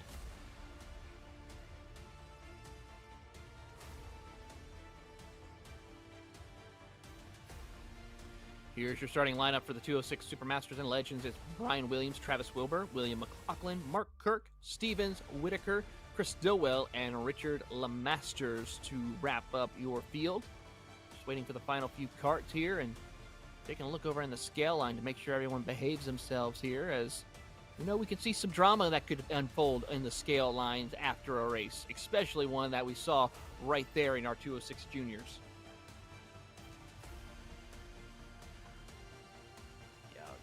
Keep an eye on how these drivers play things out. McLaughlin, we know, has some raw speed to be able to pull away in Supermaster.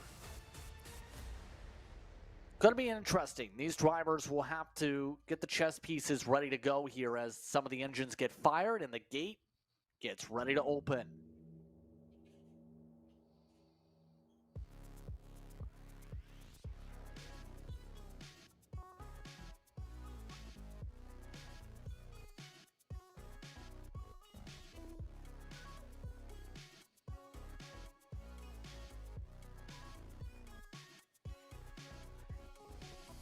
Yeah, with the action so far, it's been pretty exciting for some of the battling so far here today. What are your thoughts on what we've seen so far develop here at this track? I mean, we've seen some incredible racing action here all throughout the feature races we've had so far.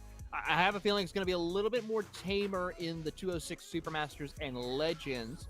We know for a fact Brian Williams is going to be able to put on a stellar fight. Keep an eye on McLaughlin and Wilbur, as those two will have a good fight for the battle in their positioning overall, of course, in separate categories. But still, great to see how this will all play out as they work their way around on their formation wrap to get set to go racing here today for 10 minutes plus 2 laps.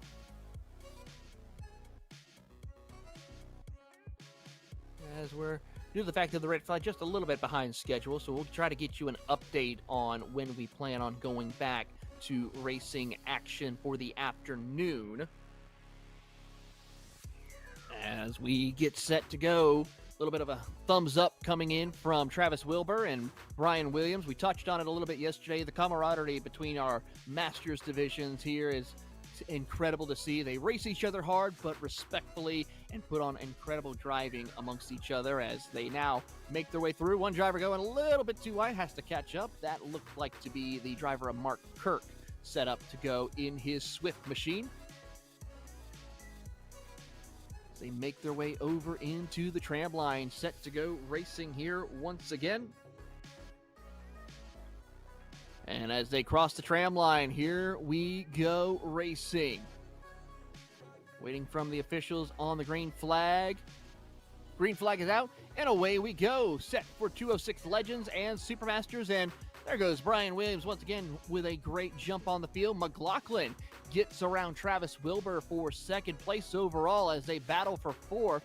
Mark Kirk and Whitaker as they jockey for position here, coming through the double hairpins and set themselves up for the back straightaway as they make the run. Williams pulling away further and further, and McLaughlin and Wilbur battle for second overall. McLaughlin, I think, got the edge this time finally on Wilbur with how things have gone so far. Now it becomes the question, where will things stack up compared to the speed of Williams up at the front of the field? It'd be interesting to say at the very least if a Supermaster was able to get the edge of the Legend here on speed, but Williams just stretching out the gap more and more already on this opening lap. He has already stretched it out to just about a 1.1 second advantage over William McLaughlin for the moment. McLaughlin then has to go back another 0.3 of a second as Travis Wilbur puts the pressure on him through the middle of this triple apex. Now the double. Wilbur tried to show the nose around William McLaughlin, could not make it work. As he does so, now they'll go side by side and crossover inbound. No, not going to work. McLaughlin stays tucked up right there. Wilbur will follow suit as they make the run through the bus stop, heading up towards Daytona.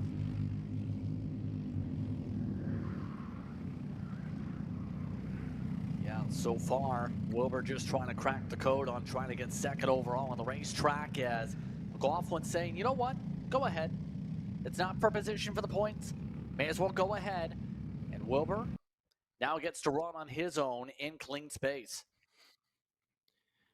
Question is, can he find a way to make up 2 seconds here in the next 8 minutes? That's going to be the question for him, because Brian Williams is just so good at taking care of his kart to where each time he comes around the circuit, it just gets faster and faster and just stays very consistent. No issues for the Brian Williams machine, as Travis Wilbur will try to hunt him down, but it might be no use with that unless something happens to the Brian Williams machine. There's a little bit of a battle for fourth between Tom Stevens and Chris Stillwell, who will fight for that fourth position as we watch them work their way down the back straightaway and over through the banking of Daytona before they hit the hairpin, as Stevens holds strong, watching on as Stillwell looking to find an opening here, looks for the opening he needs. Of course, these are the two 206 Legends drivers. This is the battle for the final step of the podium. Meanwhile, there's Brian Williams, and the gap is 3.2 seconds as he sets another purple lap time. Yeah, this race just settling on into its normal patterns here, with Stillwell now falling down the running order to the back of the running grid out of the Legends so far on the pack. But still, it's been an intriguing time so far this racetrack. These hairpins have provided some opportunities for crossover attempts here today in the opening part of the racetrack. And right now, everyone just settled on into the rhythm here, Taylor. That's the major thing. Now the thing's going to be where the people who are racing this afternoon take their notes on what's going to happen by the afternoon. That's going to be the tall question right there as we watch on and wait and see how this all plays out as we progress further in the race. Another fast time for Brian Williams, 57.82. Curious to see if he'll break the 56-second bracket with how he's looking so far as we watch Wilbur and McLaughlin chase each other around the circuit.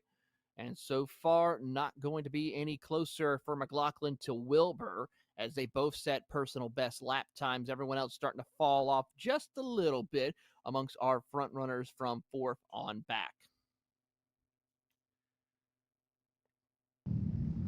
And so it becomes the question on what you can do for future races here to make adjustments to the kart to find speed for later on rounds now. Because obviously Williams 1 second quicker than the rest of the field, setting purple lap times. That's a rocket ship. But it's pretty clear that Wilbur has a decent piece between himself here and racing with McLaughlin. They're just keeping each other company, but it's the matter of, can you find that extra oomph to get up to a J. Brian Williams, to get that extra oomph to be able to keep up with any other drivers that join in that have matching speed compared to the 75 machine. It's all a learning process to see what you can pick up for later races on the schedule. I know we normally don't see this in the sprint karting world. We see it in the short track racing world, Justin, for sure, and dirt track racing, but someone's going to have to probably put a bounty out on Brian Williams with how dominant he's been in the 206 Legends category, because he is really showcasing that speed. And like you touched on, for those drivers from fourth on back, just trying to find, maybe if not just adjustments, but just trying to find that extra spot where this is where I need to brake sooner. This is where I need to get on the gas sooner. This is where I need to maybe turn in or keep a straighter wheel as we enter into the corner. And that's all it is. And of course, for a lot of these Masters drivers and Legends drivers, they're just out here to have a good time too. It's a way to get away from the chaos of the work week and come out and have some fun, relax, and enjoy the drive and the racing competition amongst friends here at K1 Circuit in Whiteland. And already Brian Williams, a 5-second advantage over Wilbur and company as they work their way through the double hairpins. And so far, no change for position as Richard LeMasters does get around Chris Whitaker for 6th place.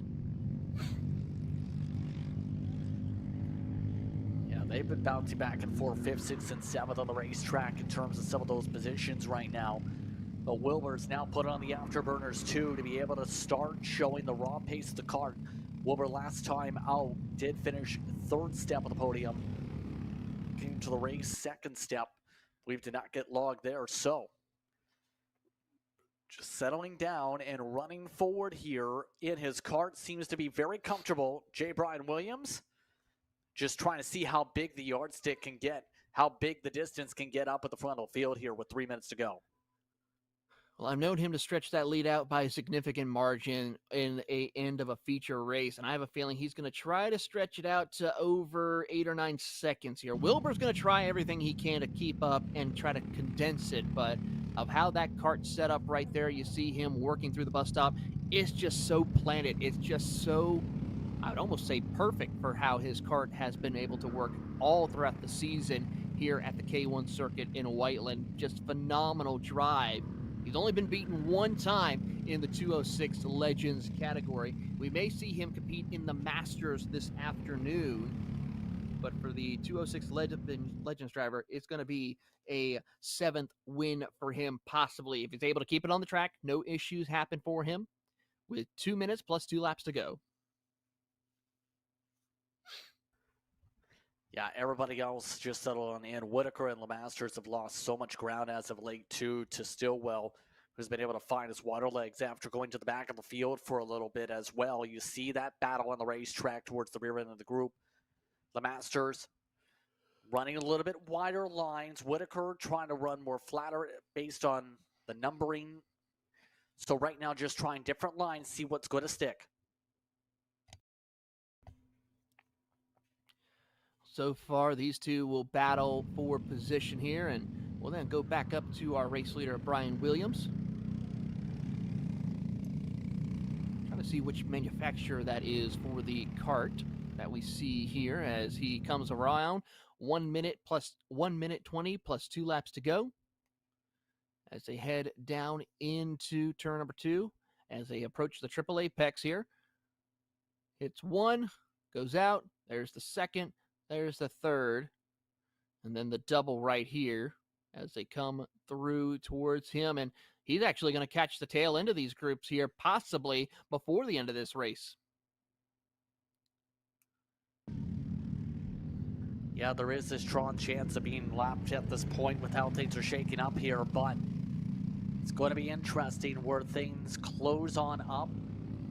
Things seem to be stable for most of the positions now on the racetrack with how things have shaped up here on the racetrack. It's just a matter of how are they going to close. How will it all play out for Brian Williams as he looks around? It's going to be 3 laps to go for your leader as they make the run onto the front straightaway.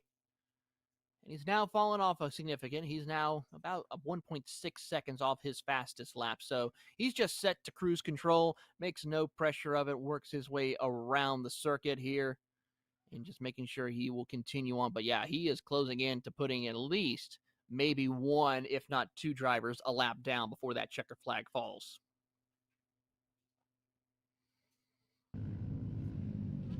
And it kind of just emphasizes how good of a driver he is and how good of a kart he's got to be able to do what he's done here today. Runs a lot in Series Route 66. He's also raced in, for example, where he's been a hard charger as a Masters driver. He's extremely difficult to beat, and he showcased why with what he's been able to do here today. And in this series, he's been able to put a lot of power down in this kart as they get the double stick. 2 laps to go for Brian Williams, and there you see him right there. He is within the sights of your lap traffic of Whitaker and LeMasters to put them 1 lap down as he is making short work of closing that gap as they approach the double hairpins here. I have a feeling he's going to try it on the back straightaway here as he gets a good run out of that first hairpin.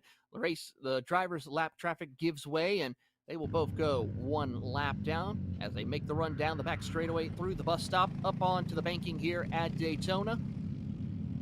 And heading down into the hairpin, they'll hit the binders a little bit. Nice run through there and continues on their way through.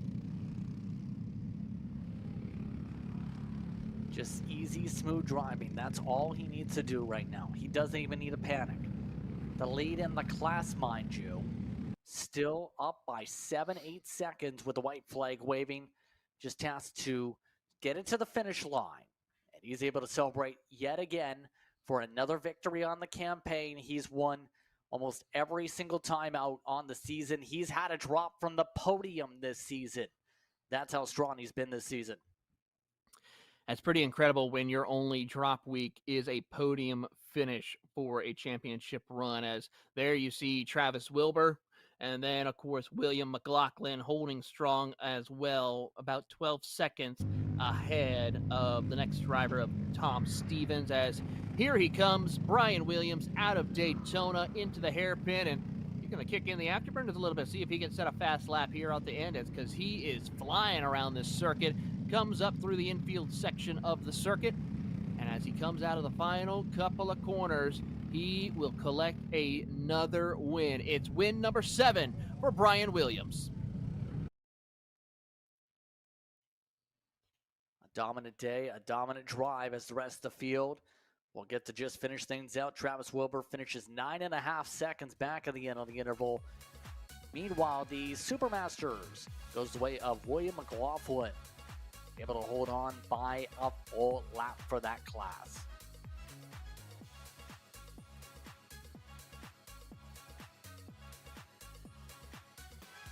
And with that, it is all down to the final race this morning.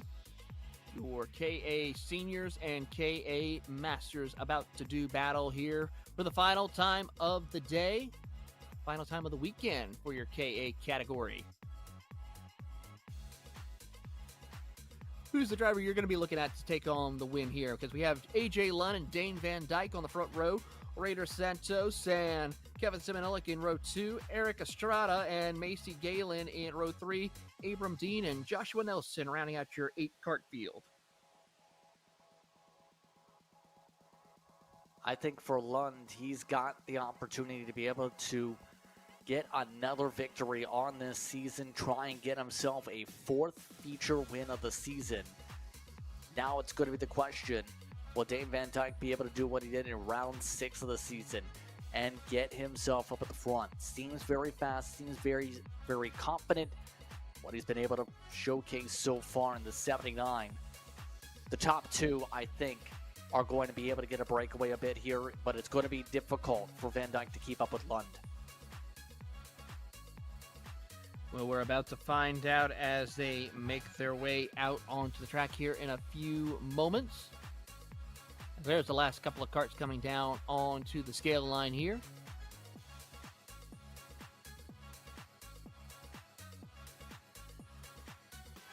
Just wait for them to open the gates and release the carts out onto the track. Waiting to see if there's one more cart. Nope, I think we're all clear. Let's open them up and send them on their way.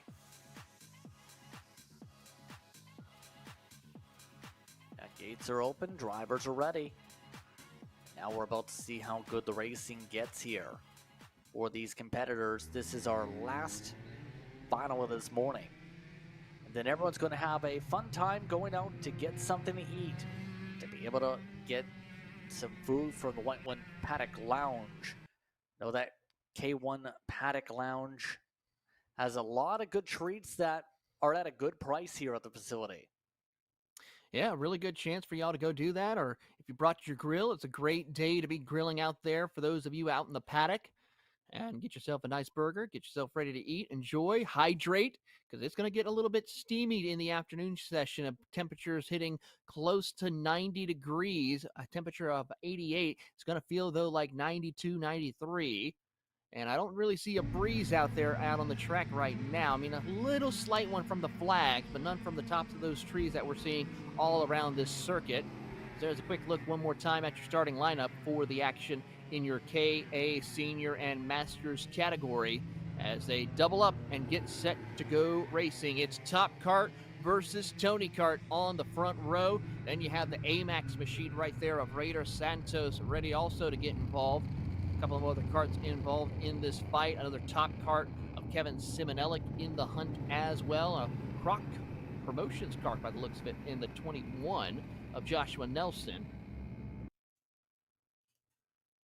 And as they enter into the tram line, we get ourselves ready to go racing for the final time this morning, and then we are off and ready to go.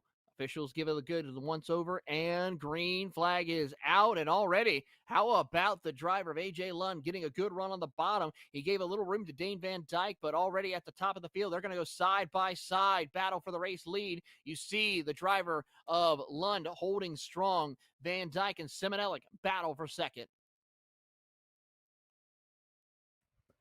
Now Semenelic having to line back up as they get single filed out to that side of the racetrack. Lund doing what you would expect. Have a good start, keep it clean, build up a buffer already. Just trying to stretch it out fast already, having to slide the tires a little bit, get some heat in them while entering the corners here, try and get some grip. Van Dyke keeping more planted here to start. Working their way through around the circuit here to put the first lap on the board across the line. It is going to be AJ Lund. Dane Van Dyke is behind by just under a second. I'll say about 6 to 7 tenths separates the top two. Raider Santos a little further back. Then Galen and Dean, your top five, as they work their way around the circuit. So far, so good for them as they come cresting through the two double hairpins and onto the back straightaway. Lund stretched out the race lead.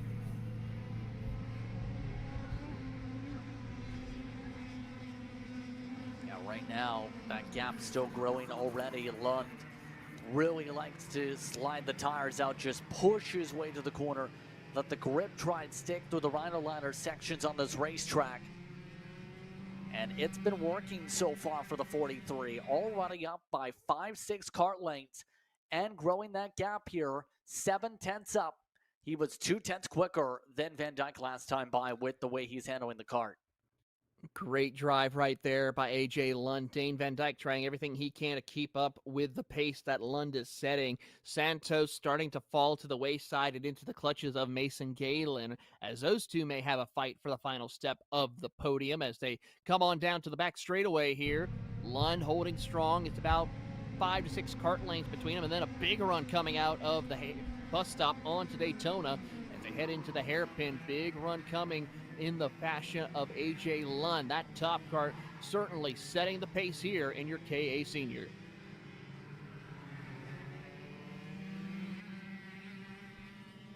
Yeah, these two have been the kings of the field in terms of pace with AJ, with Dane. And what did you just notice as Van Dyke did set the purple lap there? He set the purple lap, and he picked up about 1/10 of a second there on AJ Lund as he's trying to close the gap. So let's see how this all plays out.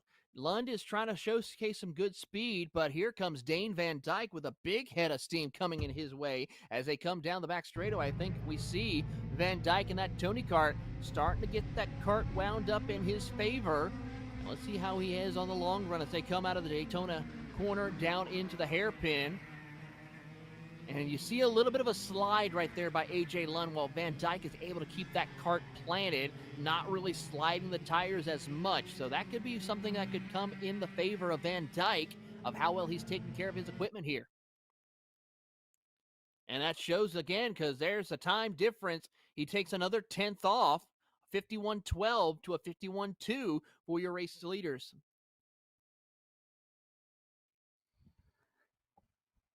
Yeah, right now, the speed's starting to really come to Van Dyke here, slowly but surely.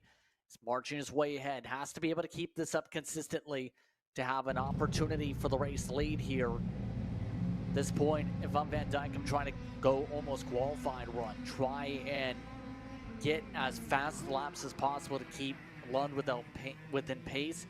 The only challenge will be making sure he doesn't cook the tires while trying to close us up this gap. So that is the counterpoint. Does he try and go for the rapid gain and then try and save the tires later, or does he try and go for a slow marginal gain to be able to have a chance at the end while hoping the tires are still there?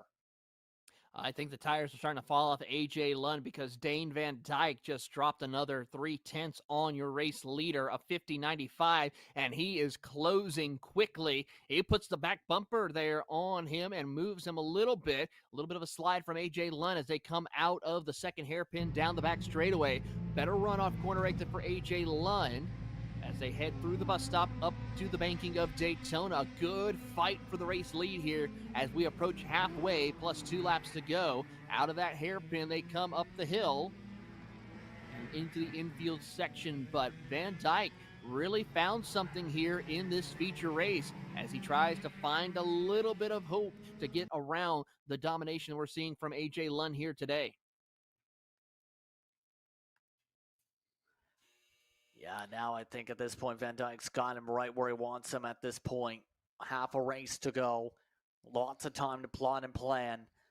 Now it's going to be does he try a chance? How about now? Lund opened up the door, trying to go for the slide. Didn't work. Van Dyke able to slip his way through. Good crossover back by Lund. Side-by-side battle for the race lead, and Van Dyke takes over it here as Lund tries to go up the track a little bit. He'll now look to the inside, sends it in, slide job here at K1 Circuit in Whiteland as he retakes the race lead once again. And for about a couple of corners, Van Dyke shows that he does have pace to take over and hold the race lead, but he's got to try to do it where it counts on the final lap. Loses a little bit of time right there, and now back to 0.3 of a second behind AJ Lund.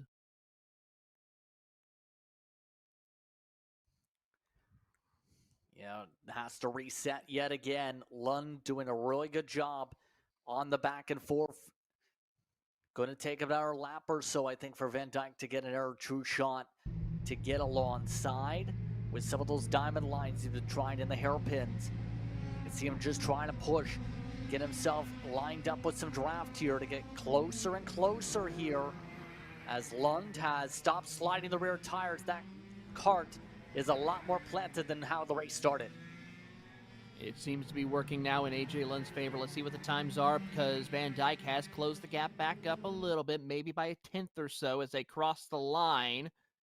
As Lund sets his personal best of the race. Yeah, he picked up about a 10th of a second than the last time by. So it's starting to taper off just a little bit. Van Dyke's going to stay tucked up behind as best that he can as they come through the double apex and now into the double hairpins. He'll look to the inside, crossover, completes the pass. Van Dyke tries to hold on, but Lund tries to go the long way around to get some momentum, but loses touch. He'll tuck his head down and loses a kart length advantage as they head through the bus stop up to Daytona with 2.5 minutes plus 2 laps to go. Down the short chute into the hairpin. Van Dyke keeps it planted. Same thing with Lund, and Van Dyke starting to stretch out that race lead by several kart lengths. Yeah, now true test time. Can Lund bounce back here? I think your point might be right, though, on the tires here. Lund seems to be struggling to be able to keep up here, trying different lines, see if he's able to find some little bits of time right now to be able to counter that. Van Dyke leaving the door open again. Lund yet again crossed up. Van Dyke forced to cross up again, got blocked off. What a send back. Even with the tire situation for Lund, Lund is still getting the power down because they're leaving the door so open on the arc.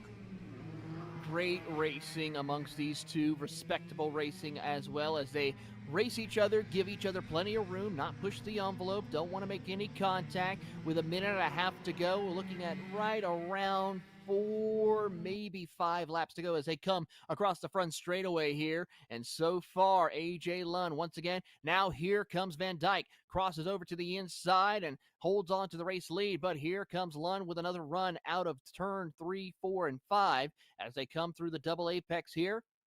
And out of there, they will run through. Lund looks to the inside. Here comes Van Dyke with another crossover move as he'll try to go around the outside. And Lund parks it and then retakes the lead with about 3 kart length advantage as they head through the bus stop. It's been intense so far in terms of what the battling's been doing all race long, what these two have been able to craft for this race lead amongst these drivers. But Van Dyke's going to have to close up rapidly. He closed up rapidly. Great line that time through the quick hairpins. Now he's looking for another lunge, trying to go way deep, sends it deep to be able to get forward. Side by side, Lund tries to push back. Lund clears on through. Van Dyke tried it again, and this time he's getting bolder and bolder. Another send. Both of them are sending it in, throwing haymakers one lap after another, one corner after another, and they're still pulling away from Abram Dean and Macy Galen by over 11 seconds as they come down through Daytona. They're going to get the 2-lap to go signal this time by as they come out of the hairpin and into the infield section of the circuit. Lund kicks in the afterburners a little bit to get some breathing room to set himself up for the final 2 laps. Out of the final corner, they make the run. 2 laps to go as they head over towards turn number 2. Big send could possibly be incoming. No. A little bit of a slide of the tires, though, from Lund. Here comes Van Dyke with a big head of steam as he closes back up on the gap here. And as they do so through the double apex, he'll look to the inside, shows the nose, can't quite make it work. He'll try again in the first of 2 hairpins right here. Try again. Let's see what he does here. No, not going to work as they head down the back straightaway. He'll get tucked up behind as they approach the bus stop. Will there be another poke around pretty soon? Van Dyke trying to get close enough to set it up. They rumble their way to the final sector once again. Lund hugs the line through the right of line section, stays along the curving. Van Dyke trying to keep close with a white flag out, this time by Van Dyke, trying to poke outside, trying to fake out Lund. Top 2 going at it here once again as they close it in with the white flag. Dane Van Dyke has the lead for the time being as they come through the double. Lund tries to look to the inside, can't quite make it work, and he'll cross him over here once again. Van Dyke putting the pressure on and tries to hold on as they head down the back straightaway. Here comes Lund. He'll show the nose. Can he try something in the bus stop? We don't see a whole lot of passes. We've seen it done, but not going to work out of Daytona. Lund going to take the long way around. Big send, slide of the tires, not going to work as Dane Van Dyke has some breathing room as they approach the infield section. Here comes Lund. He'll lunge his way to the inside. Crossover possibly as Dane Van Dyke tries to show the nose, but it's to no avail. A.J. Lund takes home the win on a last lap, last corner attempt and makes it stick. Dane Van Dyke upset about that situation, but he will come home P2. A great race amongst the 2 drivers. What an exciting finish once again. Back and forth in the final few laps. It looked like Lund might take off with a short run, but Van Dyke had that speed in the mid to long run to make it a fight. A dominant run by those 2, but it's Lund who's able to get that edge and yet again take a win in a final. Well, as we come to a close here comes the rest of the field. Abram Dean will be on the podium. Macy Galen, Kevin Simonellic, Eric Estrada wrap up your top 6. Joshua Nelson, he will win here in your KA Masters category, and Raider Santos DNF 6 laps down. And final thoughts from you, Justin. Well, some intriguing racing. Obviously started out with a wild tone with the red flag situation, but some great battling in some of these classes here today, but a lot of back and forth. It came down to being smart in these sessions. Now we'll have to see how the afternoon responds. Absolutely. We will be back here with coverage of qualifying in your 206 Cadet and 206 Sportsman qualifying probably around a little after 1 o'clock Eastern time, closing in on about 1:30, 2 o'clock. So stay tuned for that. Keep up to date with all the action on Kart Chaser's social media platforms, and we'll be back with free coverage of qualifying for the Indy Karting Challenge live on Kart Chaser.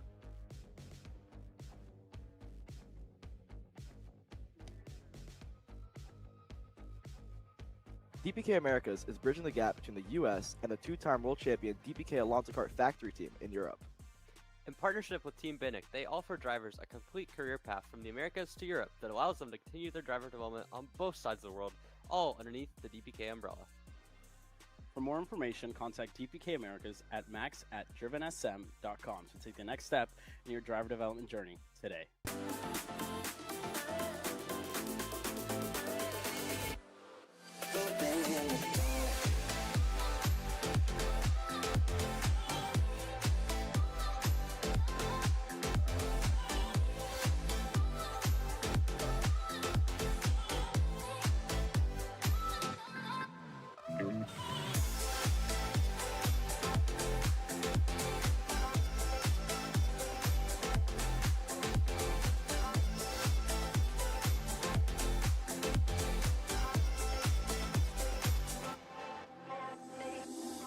you ready to get behind the wheel? From Formula One to NASCAR and IndyCar, all the pros start here.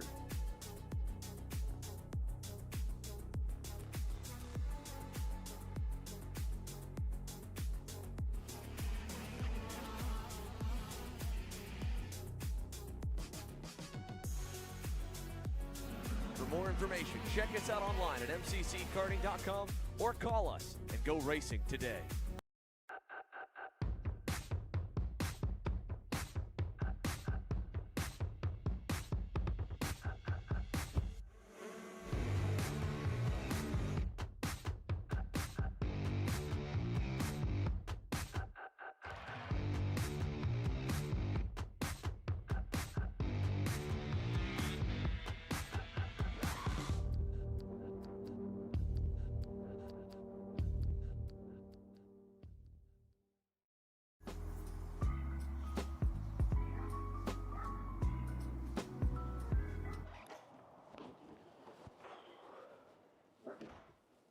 Hey, what's up, Caleb?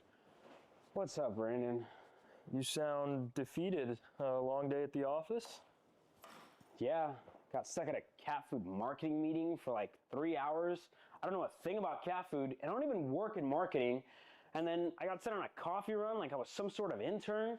Then at the end of the day, when I want to go get gas, I just realized everything is so darn expensive nowadays, man. Yeah, you got that right. Like, do you have any idea how much we're spending on Netflix? That's like $20 a month. Do you know how much we're spending on cable? That's like $50 a month. But you know what isn't expensive? Tell me. Kart Chaser Premium. For only $9.99 a month, you can watch all of the American karting action live from coast to coast. Subscribe and become a member today.